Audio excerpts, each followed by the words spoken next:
Houston, our instruments are showing that we have a incoming message from deep space. Repeat, Houston, we have an incoming message from deep space. Houston, we'll begin playing message now.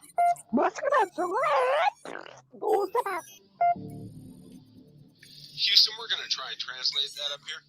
Hold for translation. Translation complete. We'll begin playing message now. Hey, it's me, Melissa. What do you do when the aliens invade? Take a shot of MK Ultra and watch Melissa Jade. Put on your tinfoil hat and tune right in. We got their crime spree, flat earth theories, government conspiracies, a complex Mandela effects, unidentified optics, a mind expanding, fake moon landing, what it all bends understanding. It's me, Melissa. It's me, Melissa.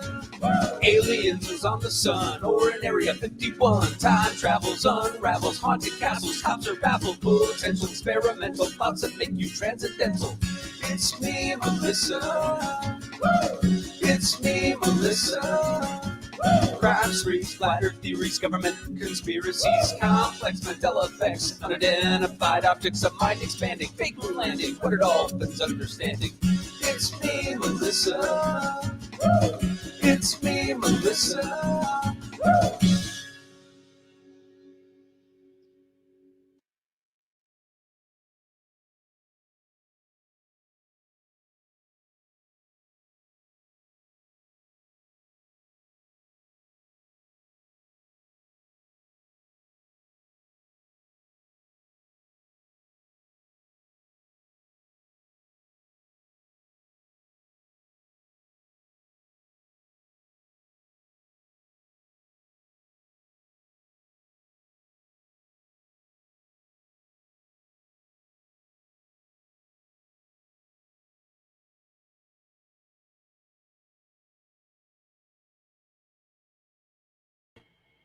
Hello, everybody.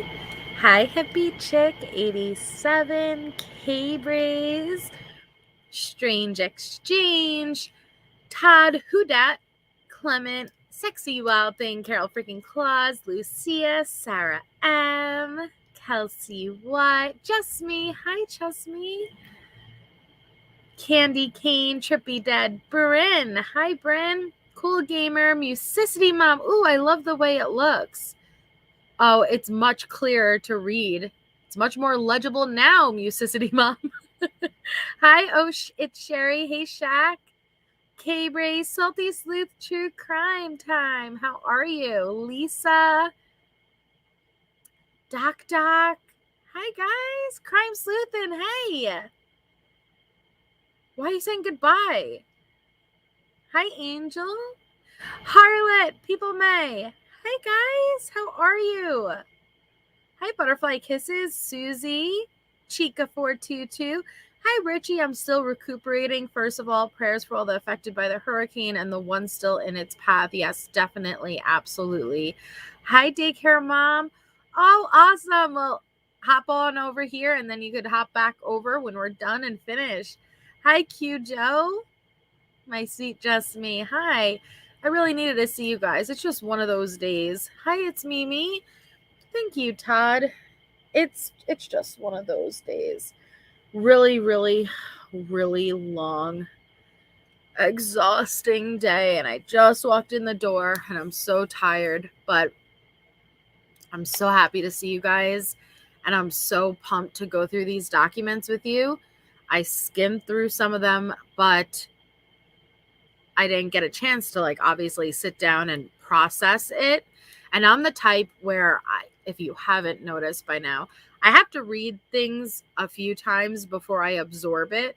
And so I'm excited to go through it with you guys and discuss a couple of things. And then I had a subscriber email me a video of Vargas, and it was really interesting. And I just thought it'd be awesome to kind of go through it all with you guys. Hi, Dara Johnson, Criminal Med. Look at all these awesome people. You guys are freaking awesome. Hi, Tonka Girl, Unravel.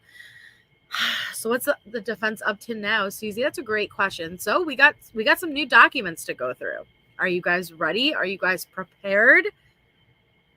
You are awesome too, Shakdo, obviously. All right. So let's start, and I'm going to go in order because why? What else would I go in? Obviously. So we're going to go with where we left off. And we have, let me get to Kohberger and a memento. Okay, Brian C. Kohberger, here we are.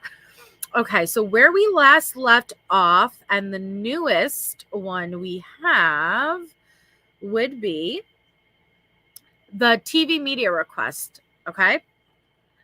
So this one, hi, sportsy girl. Hi, Andy. Pointer lover. Oh, I needed my people today. Hi, guys. All right. So we have because again, you have to remember the defense asked for no more cameras in the courtroom. The reason that they asked this, and if you guys remember months and months back, the media actually got up and were able to have their own argument of why they should be able to. Oh, Chica, thank you. Why they should be able to. You guys are so sweet. Just one of those days, man. Thank you. Why they should be able to maintain their presence throughout these hearings. And basically, Anne's argument was, hey, the agreement was that you don't focus specifically on Brian Kohberger. You are taking his face, these screenshots, and they are being used with headlines in these articles. It is tainting the potential jury pool, XYZ. So that's where we left off. So going in order of these filings, the most recent is this one. And it is, hi, Allie. It is the request to obtain approval to video and audio record, broadcast, or photograph or court proceeding. And it is, I hereby request approval to video and audio record and broadcast. And it says, I have read Rule 45 of the Idaho Court Administrative Rules permitting cameras in the courtroom and will comply in all respects with the provisions of that rule, and will also make certain that all other persons from my organization participating in video or audio recording or broadcasting or photographing of the court proceedings have read Rule 45 of the Idaho Court Administrative Rules and will comply in all respects with the provisions of that rule. Jessica Thill, Court TV Media, LLC, news organization representative. And so the court, having considered the above request for approval under Rule 45 of the Idaho Court Administrative Rules, hereby orders that permission to video and audio record the above hearing is granted under the following restrictions, in addition to those set forth in Rule 44 of the Idaho Court Administrative Rules. And it says, the court, having considered the above request for approval under Rule 45 of the Idaho Court Administrative Rules, hereby orders that permission to broadcast the above hearing denied. And then another one says, granted, please see the order governing courthouse pool. This is confusing.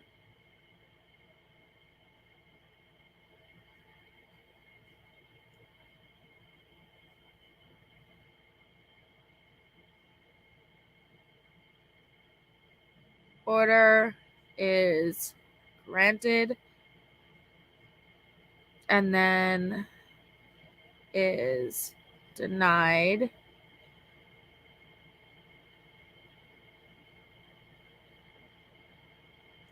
All images and audio recordings captured in the courtroom, whether before, during, or after the actual court proceedings, by any pool photographer or video and broadcast camera operator shall be shared with other media organizations as required by Rule 45 of the Idaho Court Administrative Rules.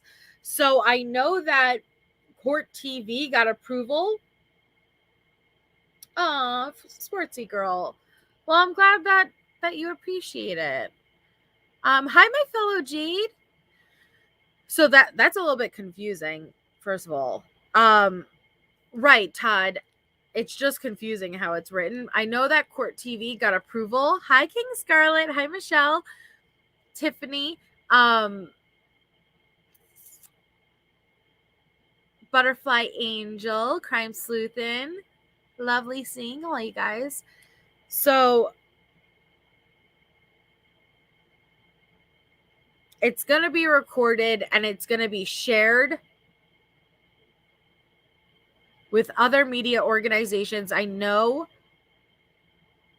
that Court TV, I believe, got permission to be there and to record the upcoming. Oh, thank you, Just Me, for being a member for 19 months. Hit that thumbs up, yo. Thank you, thank you. I don't know. Part of me really believed that they were going to grant the motion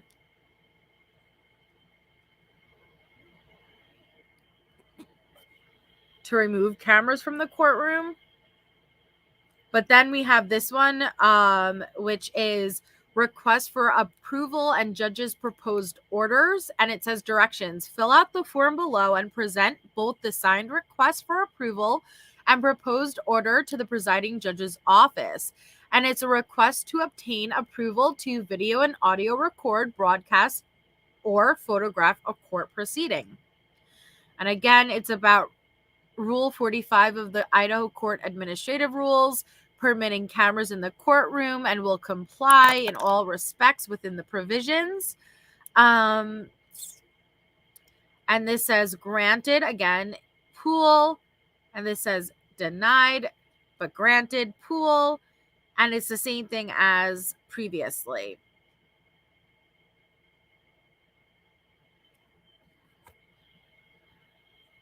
Okay. With what, King Scarlet? Now, the next one is interesting. Okay. Hey, Andy. Hi, Roxanne.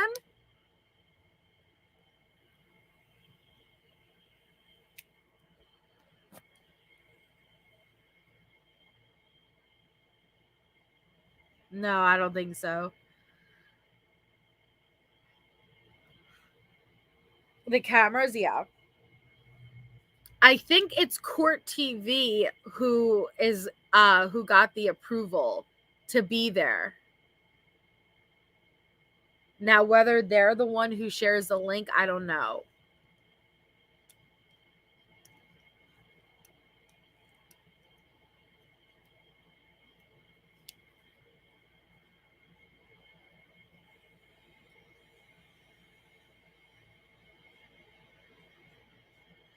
Hey, Suthi. Hi, Tony. And I hope you feel better, Richie. Okay.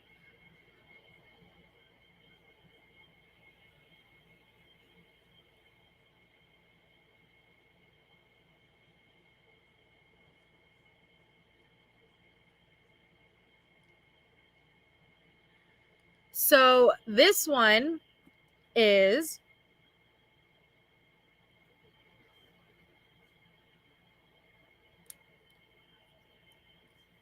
okay, so Lee says there's court Friday at 1 p.m. or 4 p.m. Eastern on the defense's motion to get rid of the cameras. And Court TV is allowed to be there to stream it, right? Well, to record it, right? I don't know how it works, Shaq, honestly. Court, as far as I know, Court TV was granted permission to be the one to record it. Yes, okay. And so I guess we'll find out about future hearings after that. But as far as Friday's hearing, court TV will be the one in the actual hearing recording that.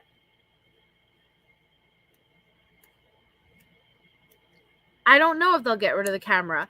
Like I said last time, I think Anne made valid arguments as far as tainting the jury pool, the potential jury pool. Everybody is entitled to a fair trial, and you have to look at it as if the person is innocent. That is how you are supposed to view them. And if their face is everywhere with all of the headlines and everything in the negative aspect, that is going to create a biased, tainted jury pool. But then again, the issue and the counter argument is, okay, his face is out there no matter what.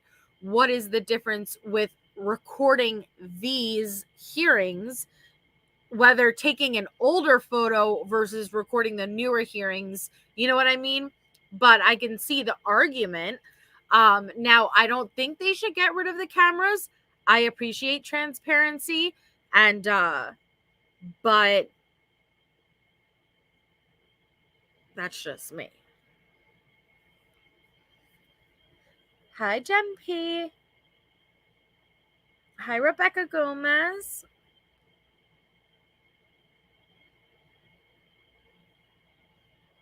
You guys think, how many of you guys think he will keep them? How many of you guys think they will get rid of them? Harlot says, I really hope they talk to the film crew about not recording the tables, or at the very least blurring stuff out before releasing the video. I couldn't believe they had tables in full view the last two. Well, that is unacceptable if they have things on the table in full view. The angle I watched, which I believe was Law and Crime Network, was pretty decent. Now, granted, I didn't have my eyes on it all hours. But as far as, was it specifically zoomed up on Brian Kohberger at all times? No, because I watched Bill Thompson get annoyed and frustrated, like they were zooming up to the defense's table, not specifically Brian. And then zooming out, then zooming up to defense's table, then zooming out. I think it was pretty fair. Again, I did not keep my eyes on it throughout all the hours, so I can't say for the entirety of it. But that's just one network. I can't speak for all.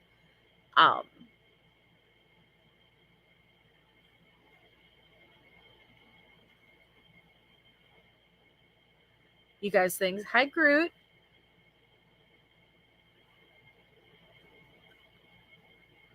Yeah, you would think they'd want it for the drop the mic exculpatory evidence. Yeah, zoom. If there's any type of zooming on the tables, that's absolutely unacceptable. Simple as that. Hi, Lori. If they do keep them, I do not think Dylan or Bethany will be broadcasted.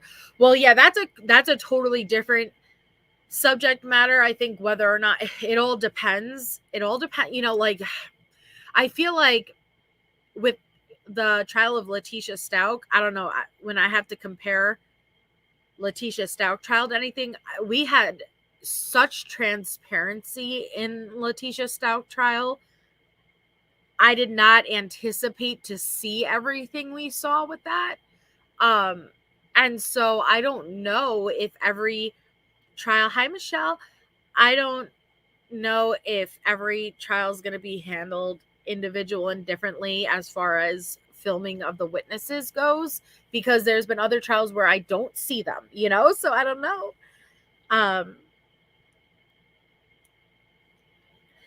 The media's motion shows Anne exaggerated and used cropped images. Love all they said about free speech and the public's right to access. Yeah, absolutely. Just me. If you remember Court TV, put the cameras directly on Brian within minutes the day the judge warned them. It seems like that would be contempt. I don't remember. I'm not saying it didn't happen. I just don't remember. Hi, Under Review. You're probably right. And that's where it's like, don't do crap like that. I hate that type of stuff. Same way with like Alexi Trevisi with the Zoom meeting and stuff and how they trolled her hearing. I hate that type of crap because and they did that. What happened when, I forgot what hearing it was, when Duty Ron's mic accidentally went on, and then this other guy like intentionally then like starts. Don't do crap like that. Like, you give us all a bad name, you're gonna get access taken away from all of us. You scream that you want transparency, that you want to be able to see these things, yet at the same time you act a fool.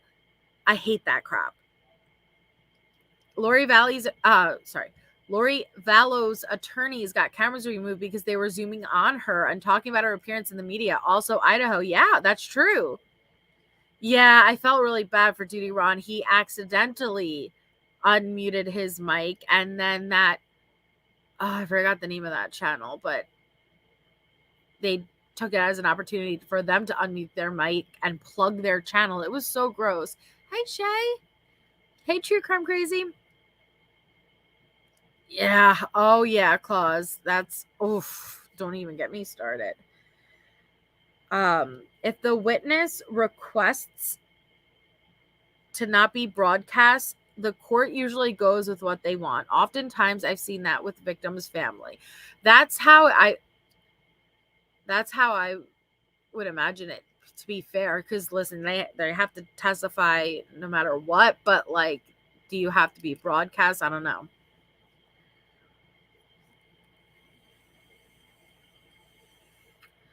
Shaq, what hearing was it with Duty Ron? It was crap. What hearing was it with Duty Ron? Someone in the chat will remember. What hearing was it, guys, where Duty Ron accidentally unmuted his mic? And then they trolled the other channel, plugged their channel. What was that? It was a Zoom link for what?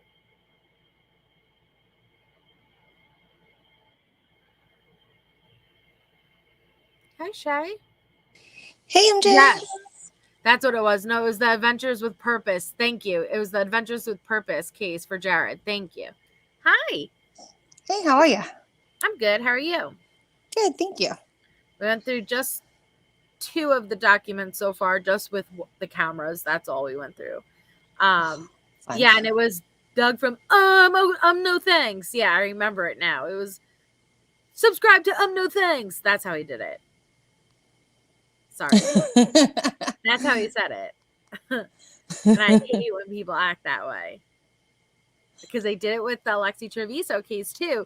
All of a sudden, they're having this normal motion hearing, and all of a sudden you see, bloop, like join the Zoom meeting, and then, suck my balls, and you're like, whoa, what?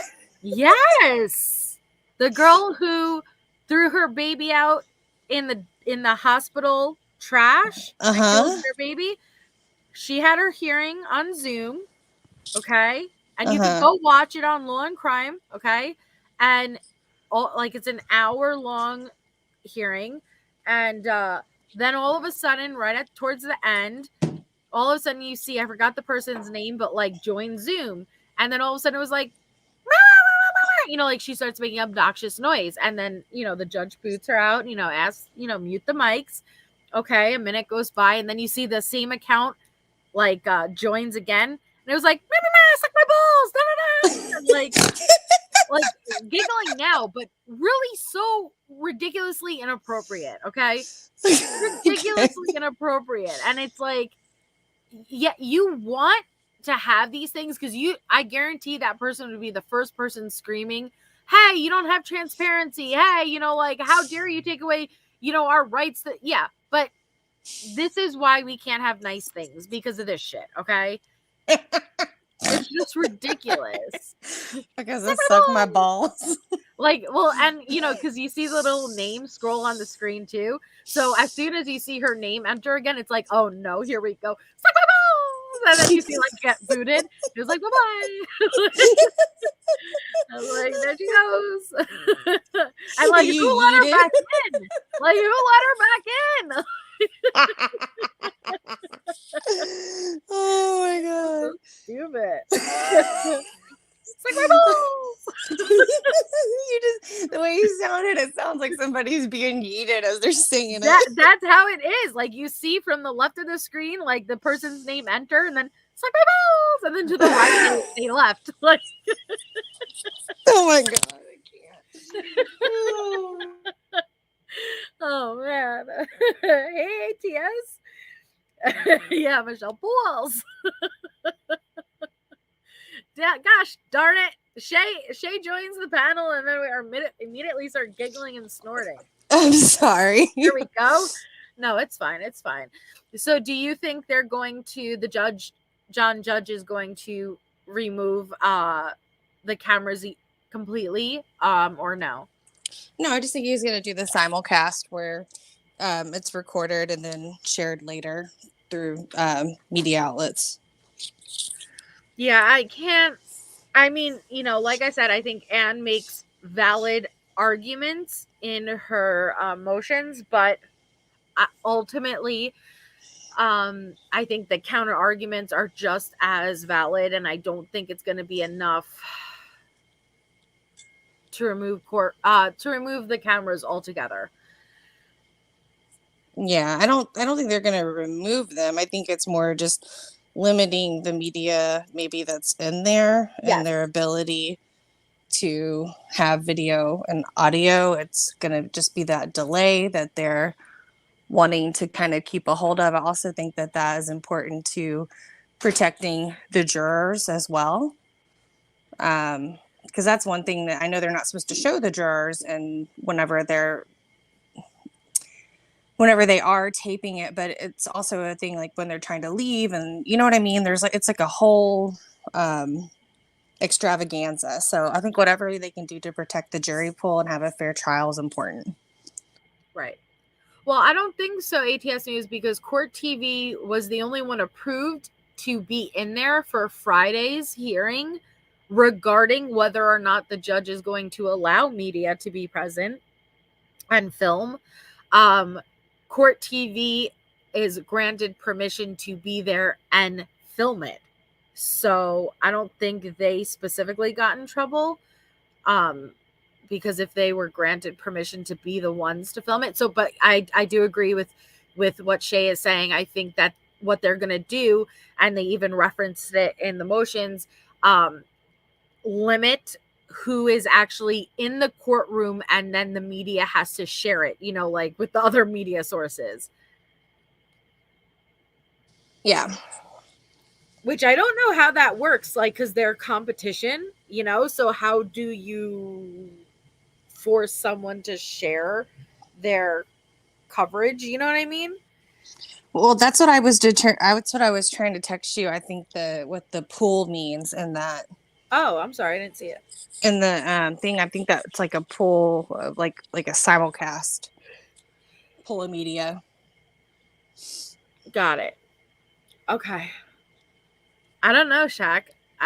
Well, and then I saw with Idaho Rule 45, what was continuously being referenced in there, and I have it. I had it up. 1 second.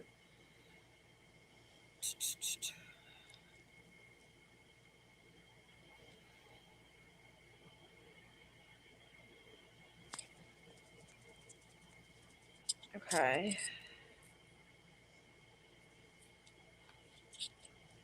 What it is. What it is. What it is, yo. What's up? I want to sing the song, but I can't. Okay. So ICAR 45 So still photography, electronic flash is prohibited. Photographers must use quiet camera equipment to minimize distraction from the judicial proceedings. 5, video coverage. No video or television camera shall give any indication of whether it is operating. 6, audio. Any audio equipment shall be placed as determined by the presiding judge. There shall be no broadcast of confidential communications. If there is coverage by both radio and televisions, the microphones used shall serve each system without duplication. So if audio and visual coverage is authorized, rules governing the media shall be established at each judge's discretion. An order permitting audio and visual coverage of court proceedings shall not include any restriction on the time when, the place where, or the manner in which the content of the audio or visual coverage may be aired or published. Audio and visual coverage may be authorized subject to the following guidelines. Jury, photographing or videotaping of the jury or jurors is prohibited, including during jury selection. Light, existing light only may be used for still photography. Camera noise, none, kept to a minimum. All of the 3 that I just read. Location, they must be in at least 15 minutes before court begins. They must be dressed in a neat appearance. Pooling of coverage. Only one still photographer and one camera operator providing video and or broadcast coverage shall be permitted in the courtroom unless the presiding judge allows additional cameras. Any arrangements for pooling of either coverage must be made by the media organizations. 10. Sharing of pool photography, video, and broadcast coverage. Unless the presiding judge allows additional cameras, which they're not, the pool photographer and the pool video, which would be court TV for Friday, and broadcast camera operator shall share their images and recordings with all news organizations that request them in a timely fashion. This includes all images and recordings captured in the courtroom by the pool operators, whether before, during, or after the actual court proceedings. So there we go. Yep. There we go. Bada bing, bada boom. Bada bing, bada boom.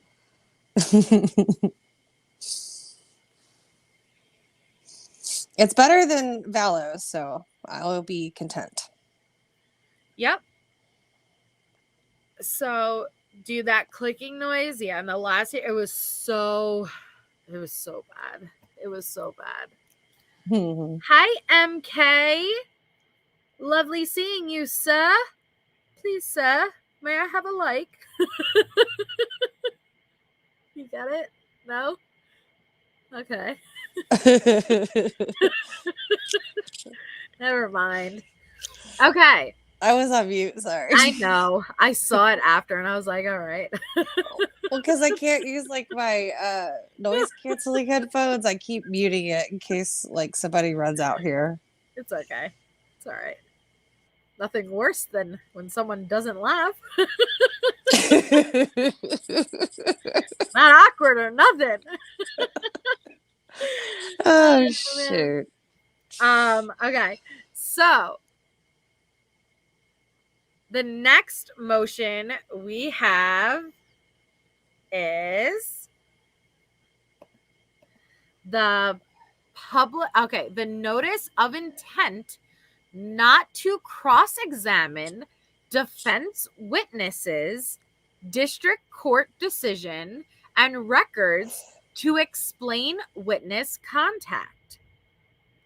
At the hearing on the state's motion for a protective order and defendant's third motion to compel, held on August 18, 2023, the court allowed the state to reserve cross-examination of 2 witnesses. Gabriela Vargas, who the defense disclosed without a CV the day before the hearing, and Leah Larkin, for whom the defense disclosed a PowerPoint presentation for the first time during her direct examination. The state has determined that it need not cross-examine either of these witnesses.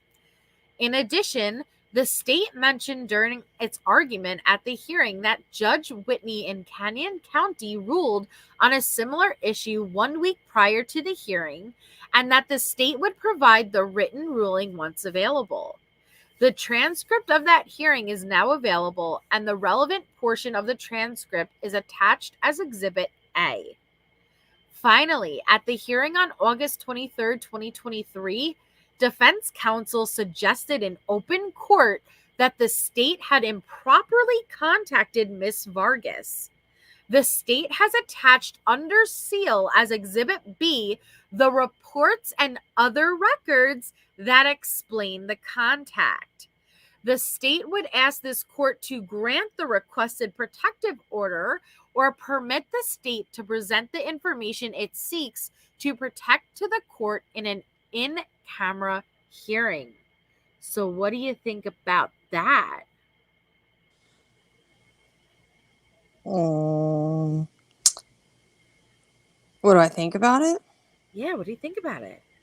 Well, I mean, I started reading the exhibits. That was what I think was interesting. Uh-huh. I haven't gotten so far in it, but where I kind of at is they're talking about the IgG and how it's used in the case. And so that I think is interesting. Are you going to read over that part or? Yeah. Yeah. Yeah. Just going in order. Well, I'm like, I don't know what you want me to say. Well, what I was interested in is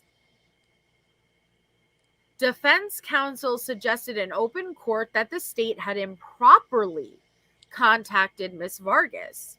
The state has attached under seal as Exhibit B the reports and other records that explain the contact. So that is what I wanted to see. That is what we all wanted to see, was everything regarding that contact. Why was it done kind of off the books-ish? You know, like why was it done not in the courtroom? And so that was interesting to me. And I'm eager to see it because I did not open the exhibits yet. Okay. I haven't gotten very far, so it'll still be exciting. Okay. So let's do it.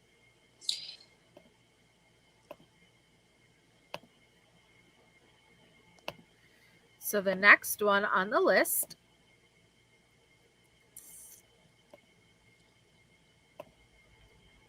Shay makes me giggle, KTM. So it's motion to temporarily seal Exhibits B of state's notice of intent not to cross-examine defense witnesses, district court decision, and records to explain witness contact pending hearing. So 1 second, let me just get some water. So we're not reading Exhibit A? Wait, I go in order. Hold on, let me go to But A. A's before B. No, I don't have A on the damn thing. It's inside the document. You go to the next page. It starts at page 4. Wait. So in the Oh my God, never mind. Jesus Christ. Cheese and rice. Cheese and rice. Yeah, Exhibit B is right where you thought it was. It's under seal. But they did include Exhibit A. Cheese and rice. Now I lost my straw too. Okay, so Exhibit A is going to be for the reason why the state chose not to cross-examine either of these witnesses from August 18th, so Gabriela Vargas and Leah Larkin. And it says that, again, during this motion, a Judge Whitney in Canyon County ruled on a similar issue 1 week prior to the hearing, that the state would provide the written ruling once available. So they're telling you why they didn't cross-examine them. Wait, And it's because of this case. Let me see. This is the transcript. Motion to intent. Are you on motion? That's notice of intent. Hold on. I opened the wrong one. It's notice of intent not to cross-examine, August 29th. Okay. Yeah. Yeah. Oh, okay. Got it. Yeah. But it talks about IGG. That's where I was just on. Keep scrolling. It's based on another case, so it's pretty long. Yeah. So, okay, so this is the transcript.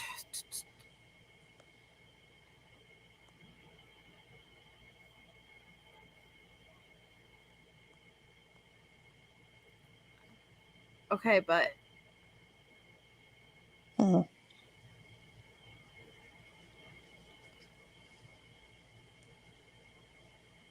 what?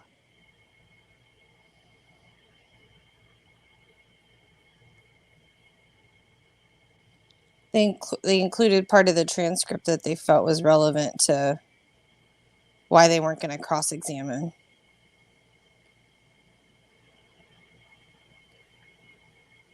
okay. All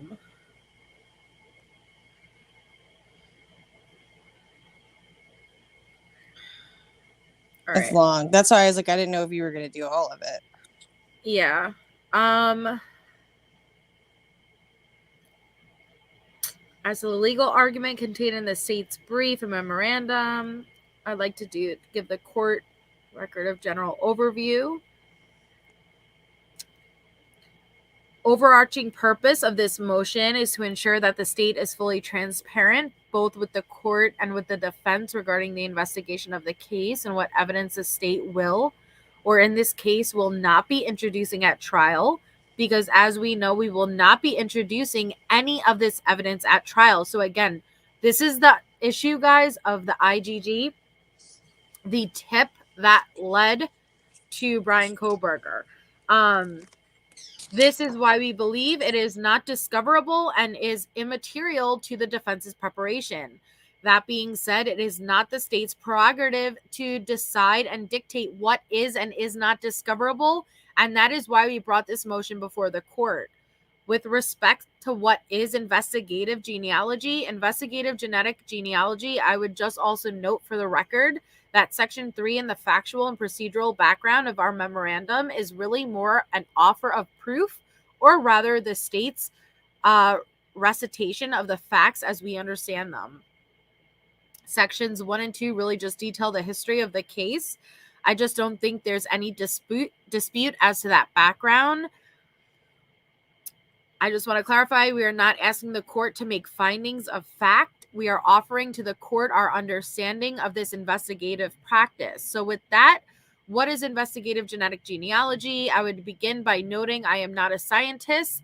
This information that we are proffering to the court is really a broad, overreaching layman's perspective and understanding of what this DNA profile is and what was done with it with respect to the genealogy part of the investigation.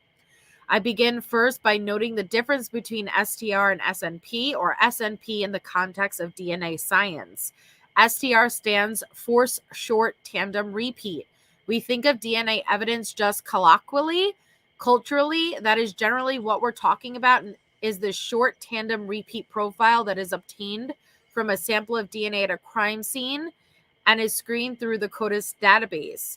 What a short tandem repeat is this is a technique that has been, again, developed by DNA scientists over the course of decades. The purpose of it basically is to identify the portions of the genome where we see the greatest variability.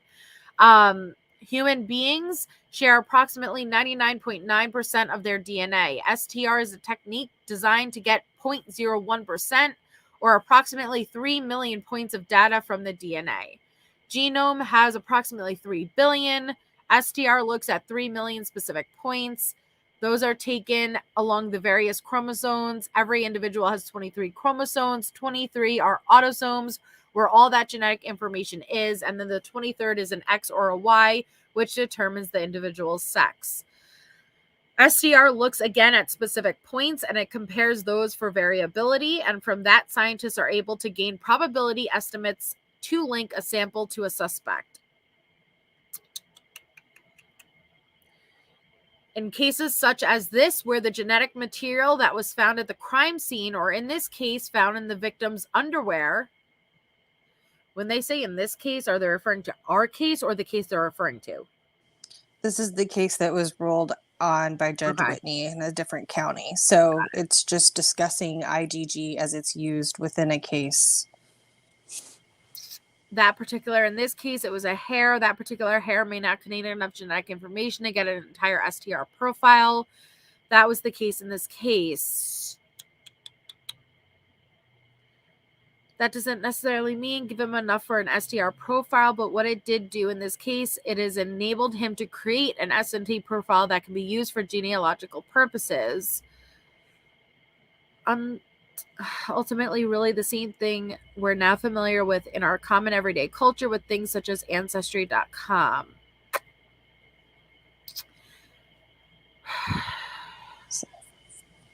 Okay. I'm just kind of like skimming through it to try to pull out pertinent information.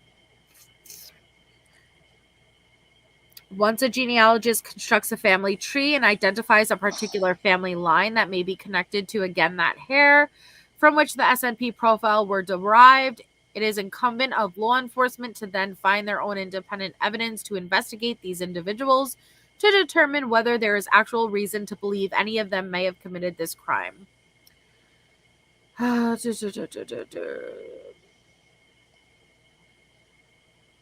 is purely investigative. It is purely for a lead or a tip to give investigators a potential avenue to investigate the suspect, again, independently. And so that is why we're not introducing it at trial. It was just an investigation. It is not it is not substantive evidence. And that, again, is why we believe it is not discoverable. And as I noted at the outset, Your Honor, our brief, I think, really says all that needs to be said about Rule 16 and our position as to how it relates to this type of investigation. If the court has any questions for me on that, I would be happy to address it, or any additional questions as to IgG. The court, so take your time, Mr. Georgian. So, Your Honor, sorry about that.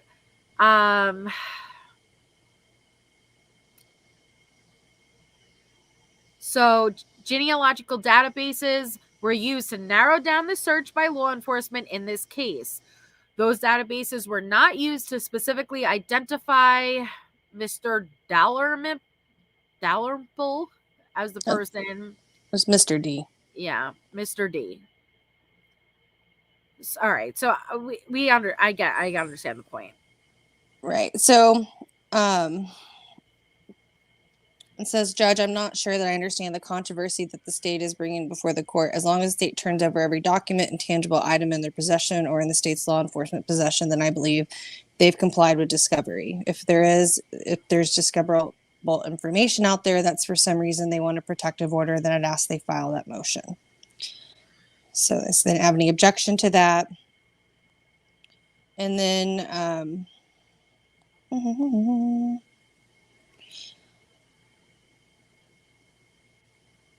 it's okay. I get it where it's like Bill Thompson. I didn't bother cross-examining these witnesses because we're not using it. I'm not even going to waste my time because it's not worth it. I have no questions. We're not using it. It's not something that's discoverable. It's not. It's investigative. It's a but lead. there is something in here that is interesting. So Okay. the person does. So the expert says What first, page? page 16. It says at the bottom, Mr. Hornson says, "Yes, Judge. Just a brief response to Mr. McCarthy's point. First, I forgot to note, for the record, that with respect to the S&P profile itself, that S&P profile that was uploaded to a database to begin the genealogical research, that will be tendered to defense. At the moment, it remains in Dr. Green's possession. There will be additional testing, and once everything's done, the defense will get that. So the defense can essentially recreate a genealogical investigation if they see fit." What I said all the way early on, I was questioning. I'm like, why can't they do this themselves? Why can't they build their own tree? And they were like, well, no, they want to make sure, they want to see how the state did it. Mm-hmm. Hi, Meatfoot. Where are you going, Claus? Nice. Thank you. Update. Moose got out of my pool. I didn't know it was in your pool. Dear Lord. All right. That's interesting. But yeah, why couldn't, I don't know. But it still doesn't answer the questions. Why did that? I wish that. Do you think the FBI had body cam? Were they wearing body camera? The FBI?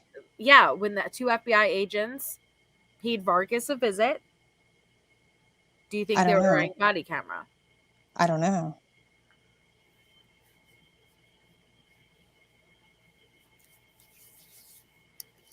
I can't see why they wouldn't be, or why it wouldn't be recorded. Maybe not body camera, but recorded.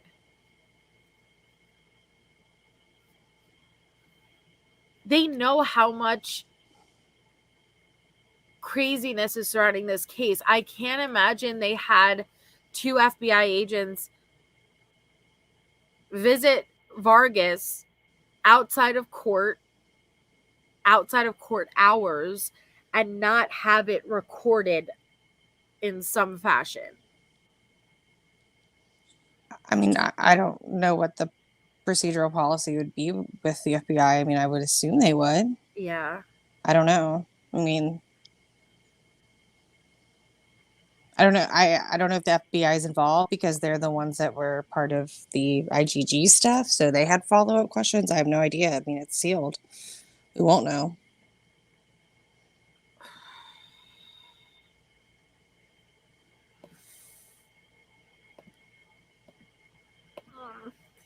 It's just so I don't know, man.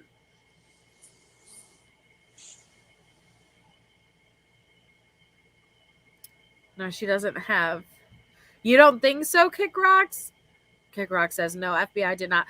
Maybe not body cam. I shouldn't have said body cam, like a police officer versus documented, like a recording device of some sort.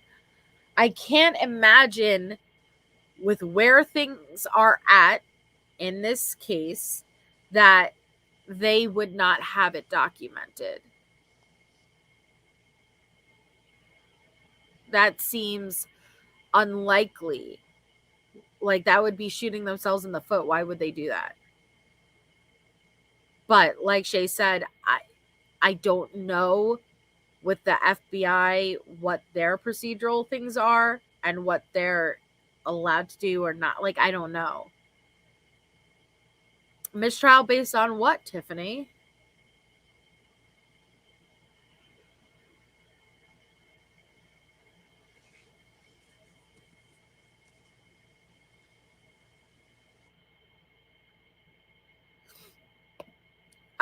Okay.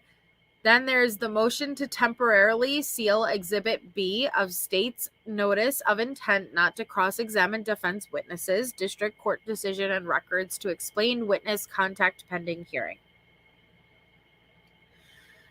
Come now, the state of Idaho, by and through the Leda County prosecuting attorney, and hereby moves the court pursuant to Idaho Court Administrative Rule 32G1 and Idaho Code 74-124 for a temporary order sealing Exhibit B of state's notice of intent not to cross-examine defense witnesses, district court decision, and records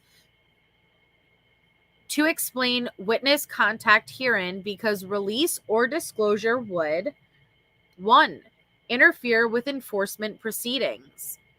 2. Deprive a person of a right to a fair trial or an impartial adjudication.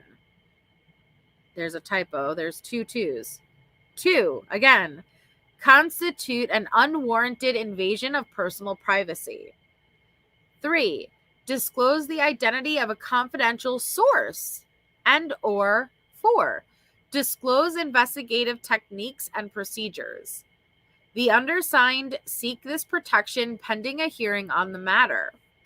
Wherefore, the state respectfully prays that the court seal from public disclosure Exhibit B of state's notice of intent not to cross-examine defense witnesses, district court decision, and records to explain witness contact herein under the provisions of Idaho Court Administrative Rule 32G1 and Idaho Code 74-124 and certificate of delivery.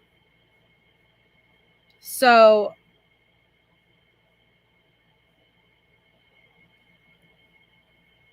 I'm sure this is just standard, like when you see like disclose the identity of a confidential source. All 5 of these, even though it's listed as 4, but there's 2 twos.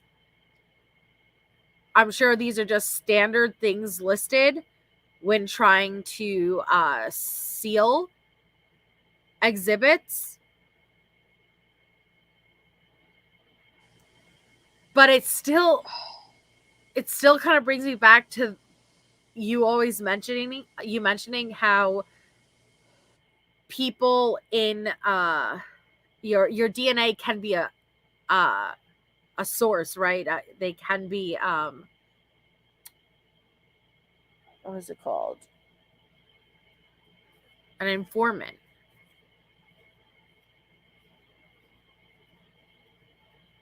Right? Hold on, I'm looking something up. Sorry. It's okay.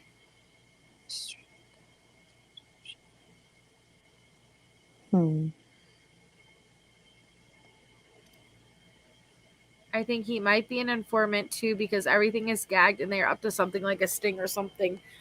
Would be guess. Well, it's not that everything is gagged. There's a gag order, so everything is gagged because of the gag order. Versus like everything is individually like being gagged. Like there's a gag order. Okay. I don't think he's an informant though. I'm gonna send you something real quick so you can pull up 32G and see it. Sure. So that might help. All right. There you go. That's to your messenger. We'll have to scroll down to G, but this just might make a little bit more sense. What's your biggest, Tiffany, what's the biggest indicator to you that someone else is involved? Because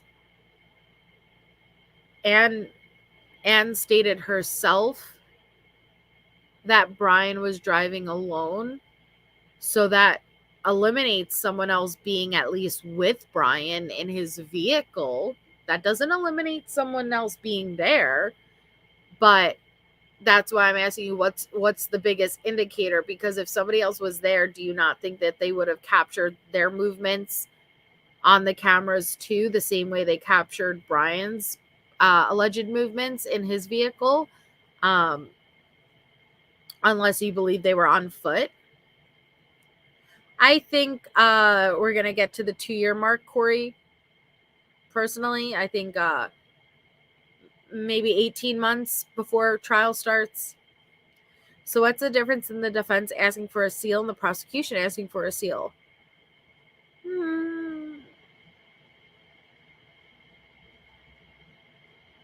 I don't know if there is a difference. What exactly do you mean?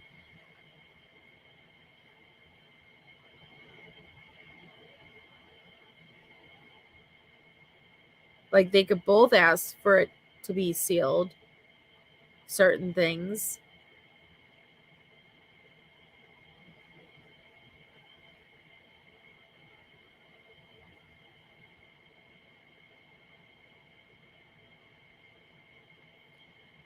My God, Jaded. I have been in some really embarrassing autocorrect situations. Let's just say that. Much worse than a duck fuck situation.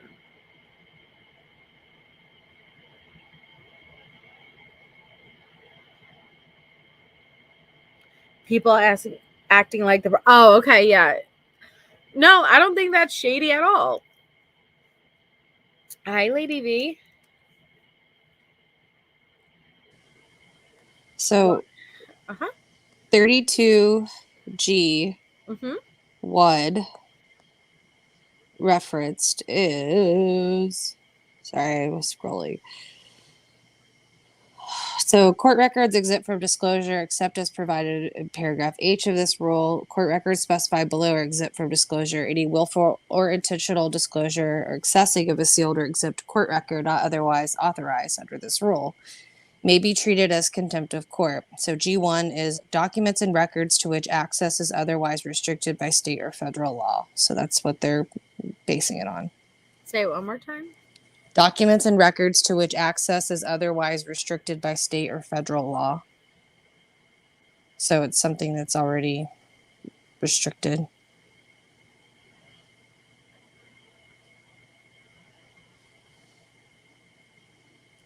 It makes sense.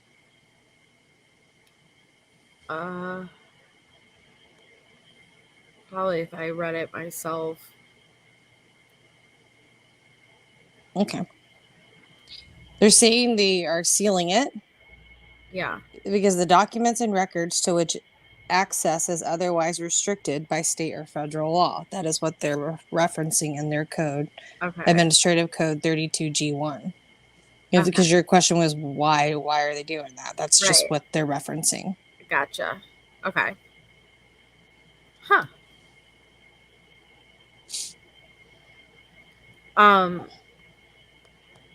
Well, thank you for looking it up.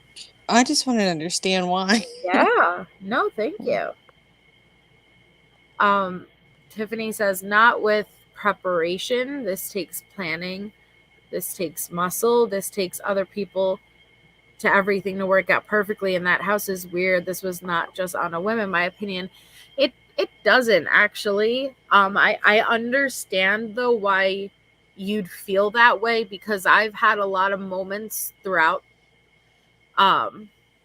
this entire time too where I've thought, oh my God, this had to be something elaborate and something methodical and thought out. I feel like many of us did, but then I, like after a lot of time thinking, I've come to the realization that actually no, you don't. It doesn't necessarily take anything to stab for people. Now, yes, was it quick, and is it a very tight time frame, and did things work out, in such a way to where we're all struggling with what we know so far? Absolutely. But is it something that had to be so elaborate and methodical and thought out? No, not necessarily. Not in the way that you're implying, in my opinion. I mean, I just feel like technology is advanced so much that people just don't get away with stuff like they used to. And one mistake can be costly. And I feel like Brian's mistake was the sheath. Yes. But I did think it was really interesting, that article that you sent me and we read. And it was that guy who said that Brian could have left that sheath there intentionally, but not to lead them to himself, but to throw them off and to lead them to someone else, like someone in the military, to look towards someone different, but made the mistake as far as not cleaning it properly and left his fucking DNA on it. And honestly, that's a strong theory, in my opinion. Mm-hmm. It's a strong theory. And anybody who wasn't here that day, Shay had sent me an article. We went through it, and basically he what was it? What he had credentials too, right? The guy who wrote the article? Or yeah, it was is it James Kelly, criminal profiler? Yeah. Yes. That sounds right. And he speculated whether or not the leaving behind the sheath was intentional. He was making notes of all the things that, as far as profiling of the killers and the crime scenes, and what made sense and what didn't make sense. And he made mention of the sheath and the possibility that sheath was left there methodically with the intention to throw off investigators, to point investigators in a different direction, to point investigators to a suspect that would most likely be military, most likely be someone who, like the majority of people to this day, think, now someone who has to have this type of training, right? Someone who has to be, experienced with it, and made the mistake of accidentally legitimately leaving his DNA on there, not realizing it. I think there's actually it's a strong enough theory compared to all the other crazy ones I do here.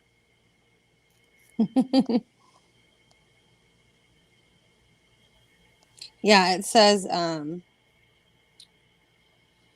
Kelly said that the sheath may have been left intentionally after being wiped clean of fingerprints, but not thoroughly enough to remove the touch DNA evidence that the police found on the snap. The attacker could have put the knife in a different sheath or some other sealed container and left the USMC stamped sheath behind in an effort to cast suspicion on someone with ties to the military, Kelly said. This is staging 101, he continued. Yes.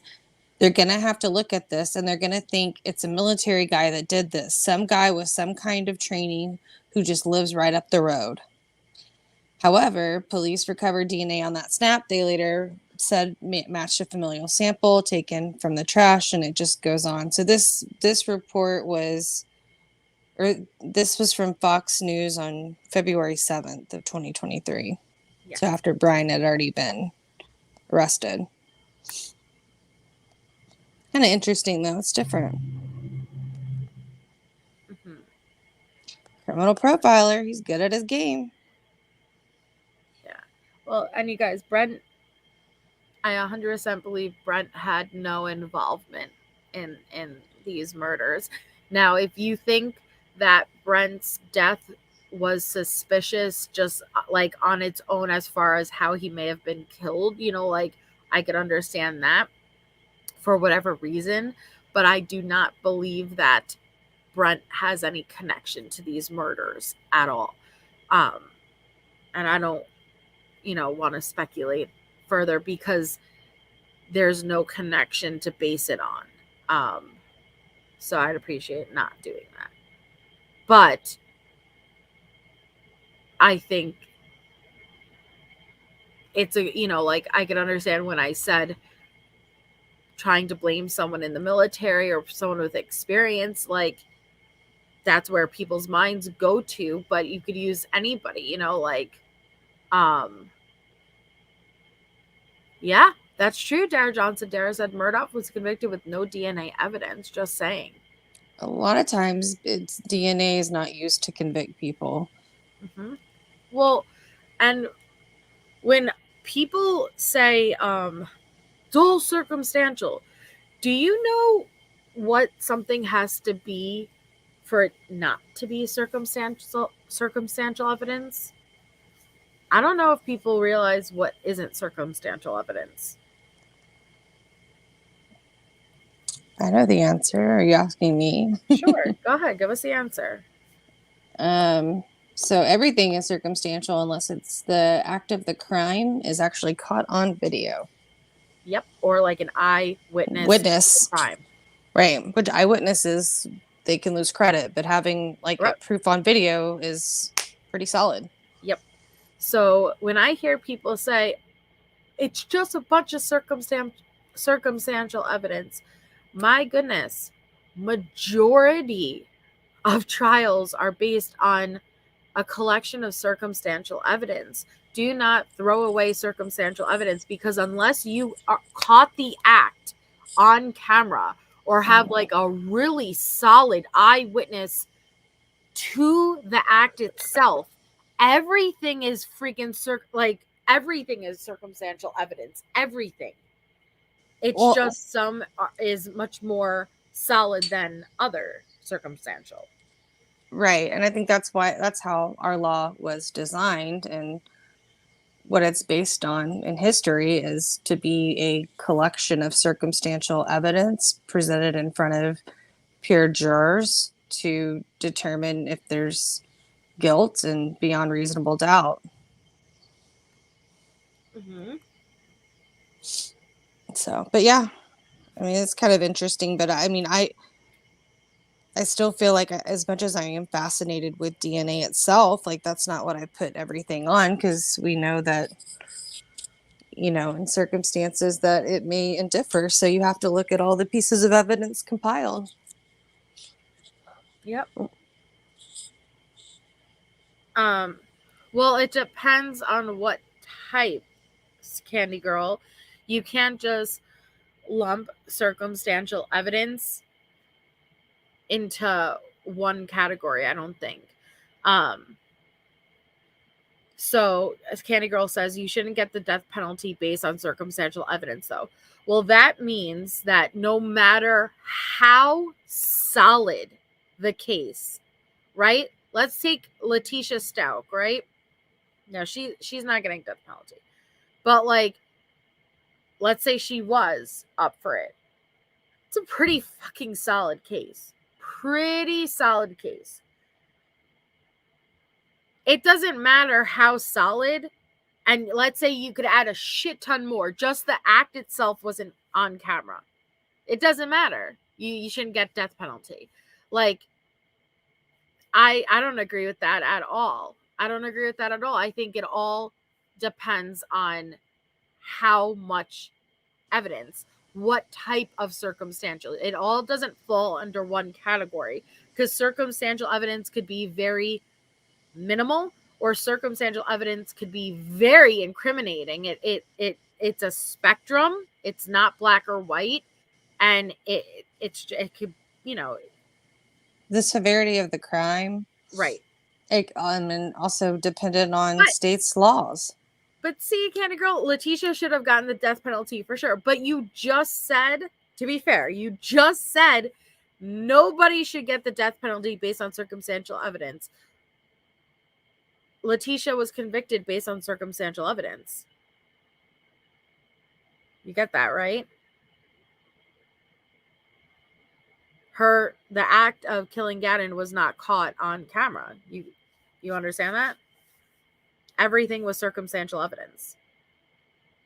And that's the whole point. So everything is circumstantial unless it is caught on camera or like an eyewitness to the act itself happening. If the judge ultimately decides like what is at stake in terms of the punishment there in his sentencing. Mm-hmm. Well, and that's all I'm saying, 87. Like, so it all depends. That's all I'm saying is it depends. You know, like there are going to be some cases where it doesn't hold up. It's not enough. And there's going to be other cases where, well, and that's And that's all I'm saying though, Candy Girl. It's like, so that's why I'm like, to make a broad statement, like nobody should be convicted of death penalty just based on circumstantial. I'm like, well, you can't have everything fall under one category, right? Like, I feel like that wouldn't be fair.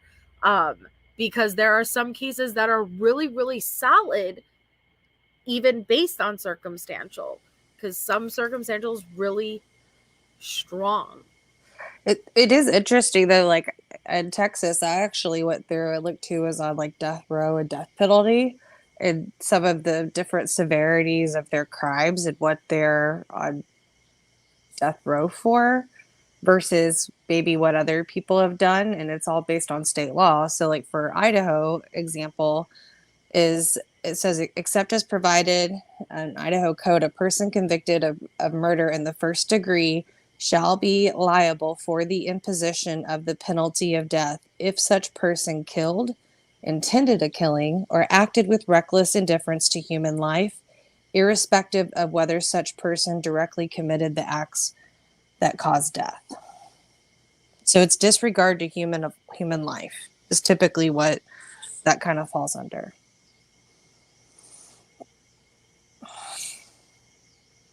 But I think a lot of people sometimes fear going for death penalty too, because, you know, it could definitely sway a juror. You know, that's a big imposition to put on them.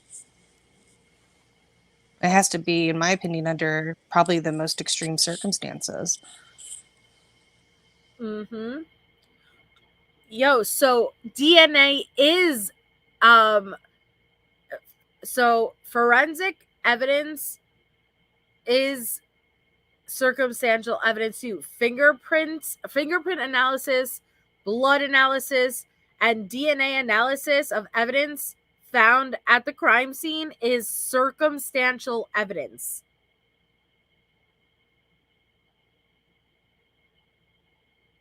How crazy is that? So there are 4 types of circumstantial evidence: physical evidence, human behavior, indirect witness testimony, and scientific evidence. Let me see. A combination of these forms of evidence is often enough to convict someone, but they are still not as powerful as a direct witness of the crime. And a direct witness is either a person or, like Shay said, caught on camera, witnessing the crime.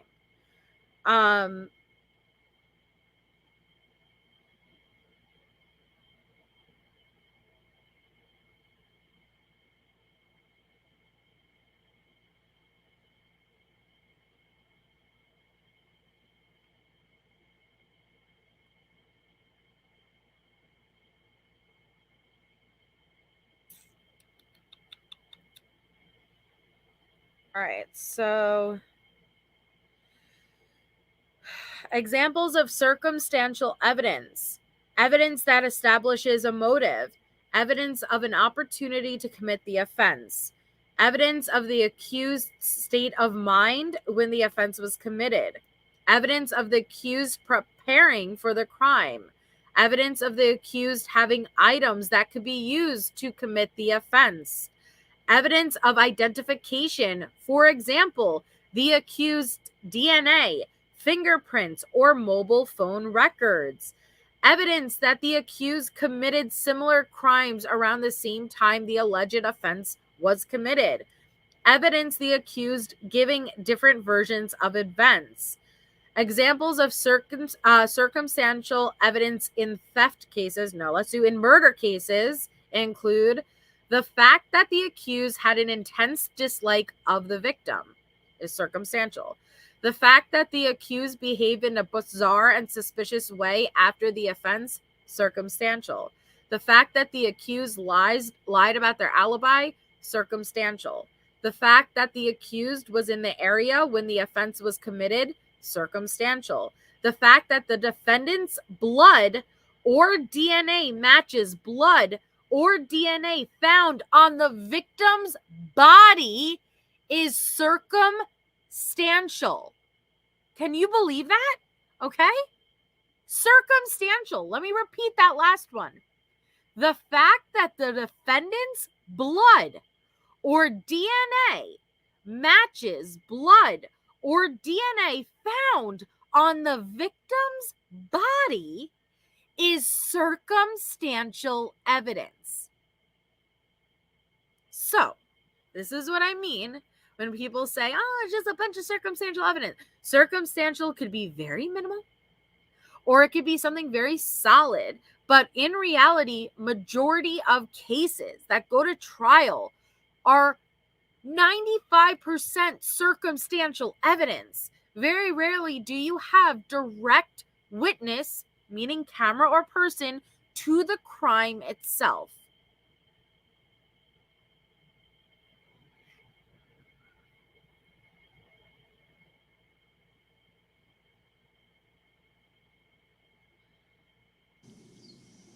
Good one. It's so crazy that that's...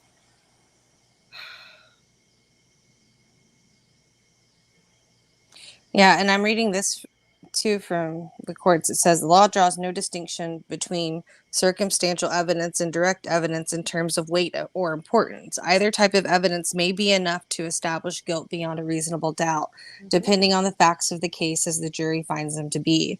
Because circumstantial evidence requires the drawing of inferences, I'll explain the process involved in analyzing that evidence and what you must do before you may return a verdict of guilty based solely on circumstantial evidence. Initially, you must decide on the basis of all the evidence what facts, if any, have been proven.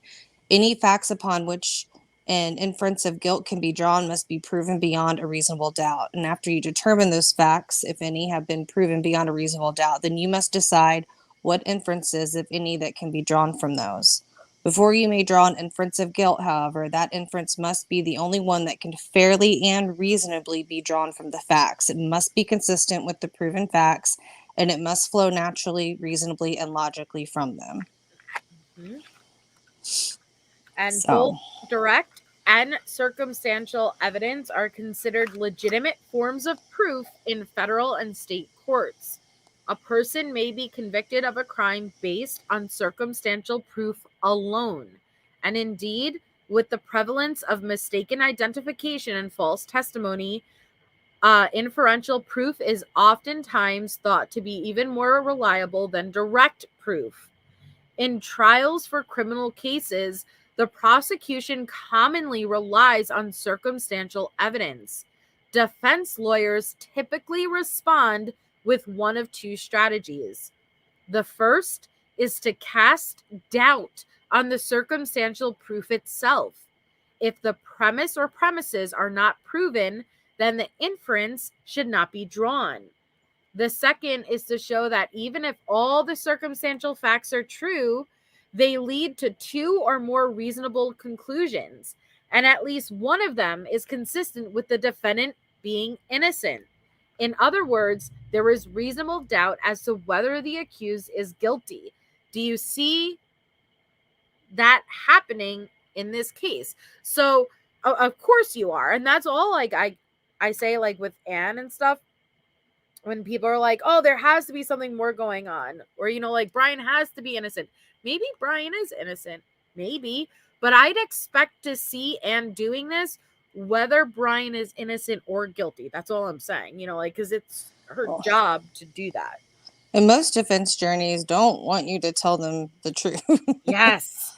Thank you for saying that, because that's what I've been saying the last few lives. Most defense attorneys will not ask their clients whether or not they are guilty. Now, they will, on their own, be able to figure it out because they are privy to all the evidence and they're not idiots. But for moral reasons, they will not ask, and they will not ask. Instead, they'll just ask for certain information and they will build their case around it. They know listen, Anne knows whether Brian is innocent or guilty based on the information and evidence she has. It's her job to build a narrative the same way it's prosecution's job to build their narrative around Brian, even with the evidence leading to Brian. It's still they have to build a narrative around Brian, and it's Anne's job to build a narrative to create reasonable doubt, to just make one person believe that it possibly isn't Brian.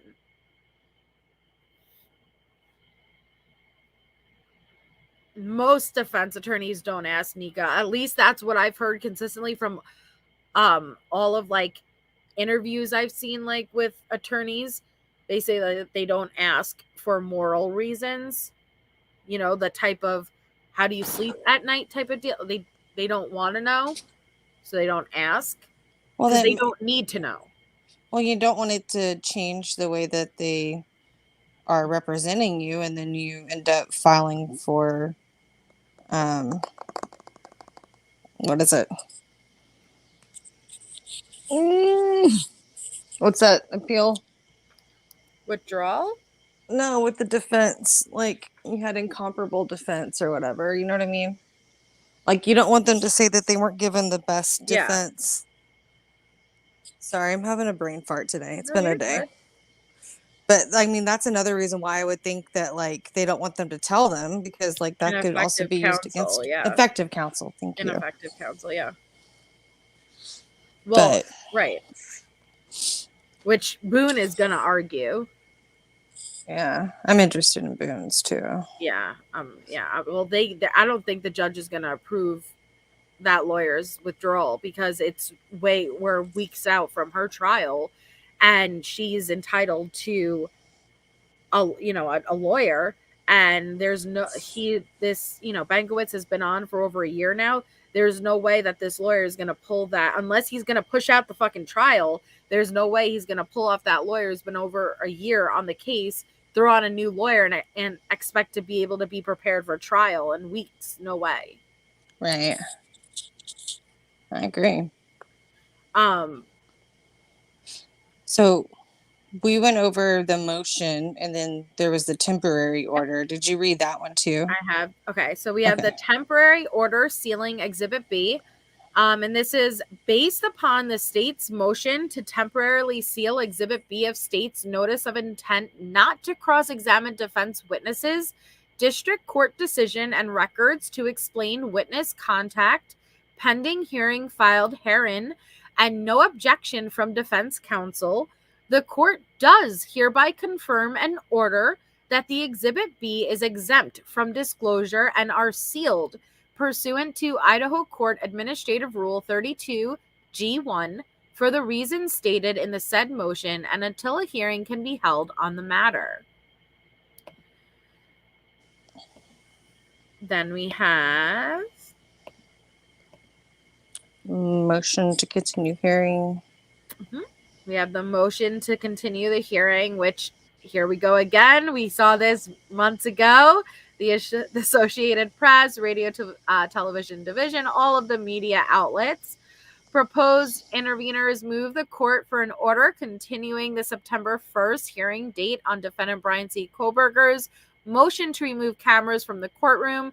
Proposed interveners separately are moving to intervene for the limited purpose of opposing Mr. Kohbergers' motion.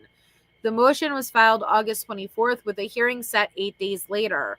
Although proposed interveners are responding as quickly as they can, counsel for proposed interveners will be out of town on September 1st for long scheduled travel. Proposed interveners also seek additional time to fully respond to Mr. Kohbergers' motion. Accordingly, proposed interveners seek a continuance of at least 1 week to a date convenient to the court and the parties, dated August 30th. No big surprise there. And then we have the motion to intervene. So it says on June 23rd, this court entered an order allowing 20 media outlets with the Associated Press as the lead media outlet to intervene in this case for the limited purpose of challenging the then in place amended non-dissemination order. Order granting motion to intervene for limited purpose at 1-2. A nearly identical media coalition at this time, consisting of 13 outlets, again seeks to intervene, this time for the limited purpose of opposing Brian C. Kohberger's motion to remove cameras from the courtroom, filed August 24th, and currently set for hearing on September 1st, and for any other proceedings affecting media access to the proceedings, including whether cameras will be allowed in the courtroom at trial. The Idaho Supreme Court in the Associated Press for 2nd Judicial District made clear that even absent a specific rule in Idaho, intervention by the media on a limited basis is appropriate to defend the public's right to access and free speech. Here, intervention is particularly appropriate where the court previously sought input from the media coalition regarding cameras in the courtroom, but ultimately reserved ruling given the high-profile nature of this case, the public's interest in watching what is happening in the courtroom, and Kohberger's fundamental right to a fair trial by an impartial jury. Order reserving ruling on the issue of cameras in the courtroom at 2. Mr. Kohberger asks this court to remove cameras in the courtroom on the grounds that the media have failed to heed the court's admonishment not to focus strictly on Mr. Kohberger and to show a wide shot of the courtroom if they wish to continue filming court proceedings live. Motion at 2. Mr. Kohberger's subsequent citations to various media and social media publications do not support his position, however.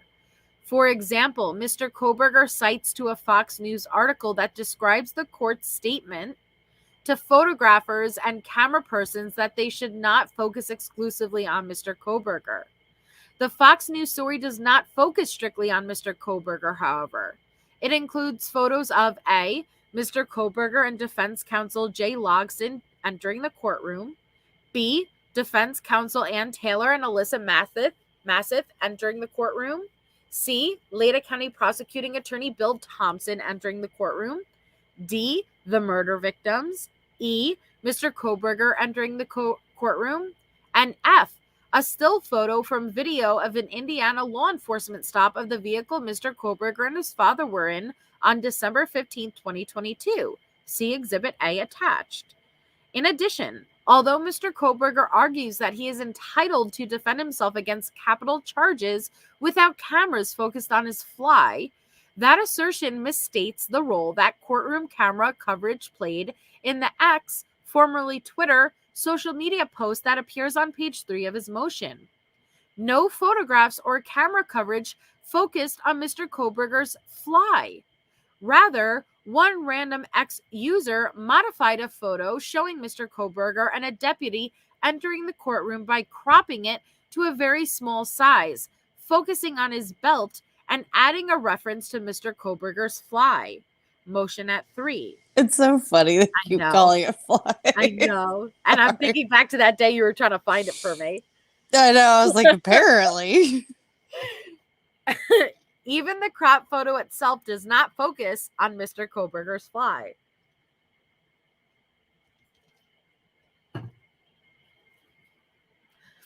And a broader review of media coalition stories following this court's June 27th statement shows that media coalition participants and other longtime media outlets have followed the court's direction.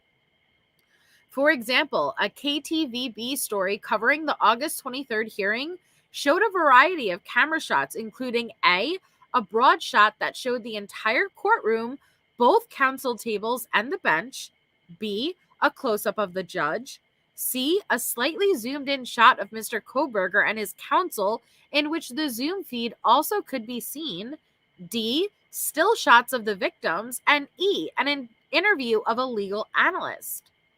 An ABC News coverage of Good Morning America in August showed a variety of shots of the courtroom and the defendant with still photos of stock footage of earlier developments in the case. The coverage also provided balanced coverage of the state's and Mr. Kohberger's position on the motion before the court. These stories did not focus exclusively on footage or close-ups of Mr. Kohberger. Finally, Many of the outlets who seek to intervene have significant experience broadcasting live courtroom proceedings, including in high-profile trials that resulted in both acquittals and convictions. Their camera equipment and operators are experienced and not the large, clunky, numerous camera equipment and operators that the Supreme Court expressed concern about in Estes v. State of Texas. In Estes, there were at least 12 camera operators in the courtroom for a pretrial hearing, and the equipment journalists used was noisy, required cables lying throughout the courtroom, and at trial involved some newsreel-style cameras. The court can take judicial notice that similar equipment is not involved here. Plainly, the Supreme Court's concern in Estes do not require removal of the more modest, less intrusive camera equipment being used by reporters in this case.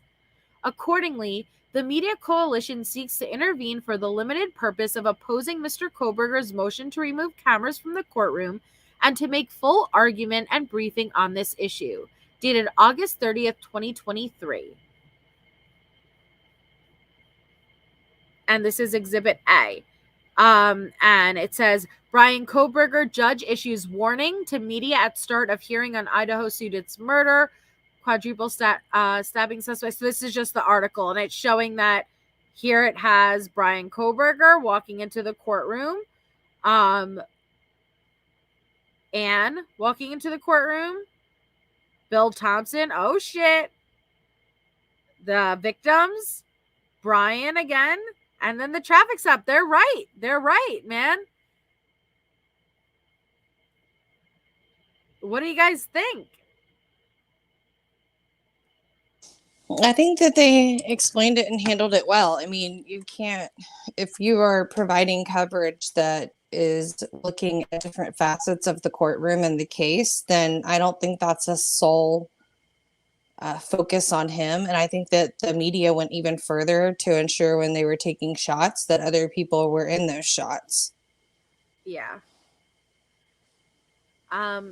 Sharon, to be fair, you don't know that Dylan was under the influence. You know, that's speculating. But, well, and like I said earlier before you had hopped on, I think Anne makes good points, valid arguments, as far as, listen, my client has the right to a fair trial. It makes it impossible when the jury pool has not been chosen yet, and tagged on his face is all of these, you know, really negative headlines.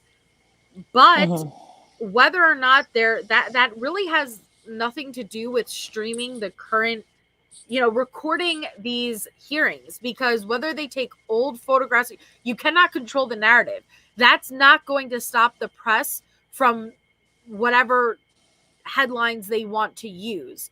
And so they're two different things that you're trying to argue.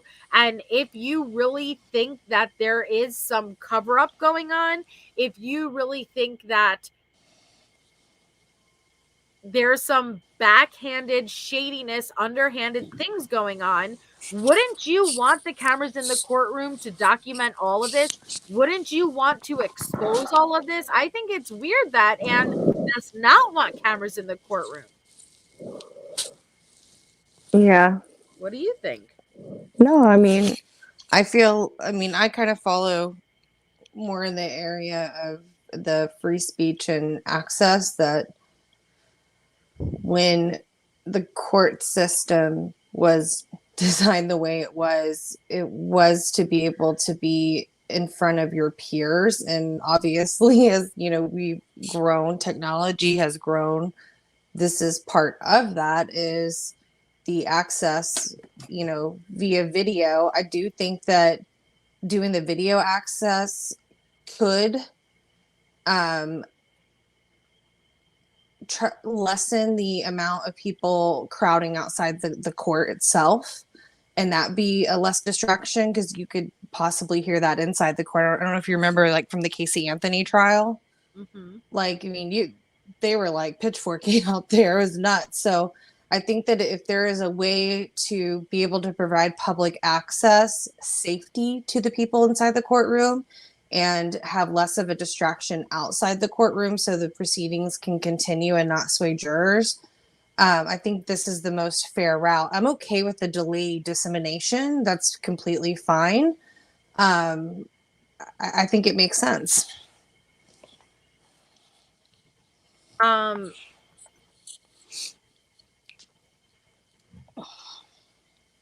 hold on. I can't type and speak at the same time. Where did she admit that, Sharon? Because Dylan hasn't spoken out at all. But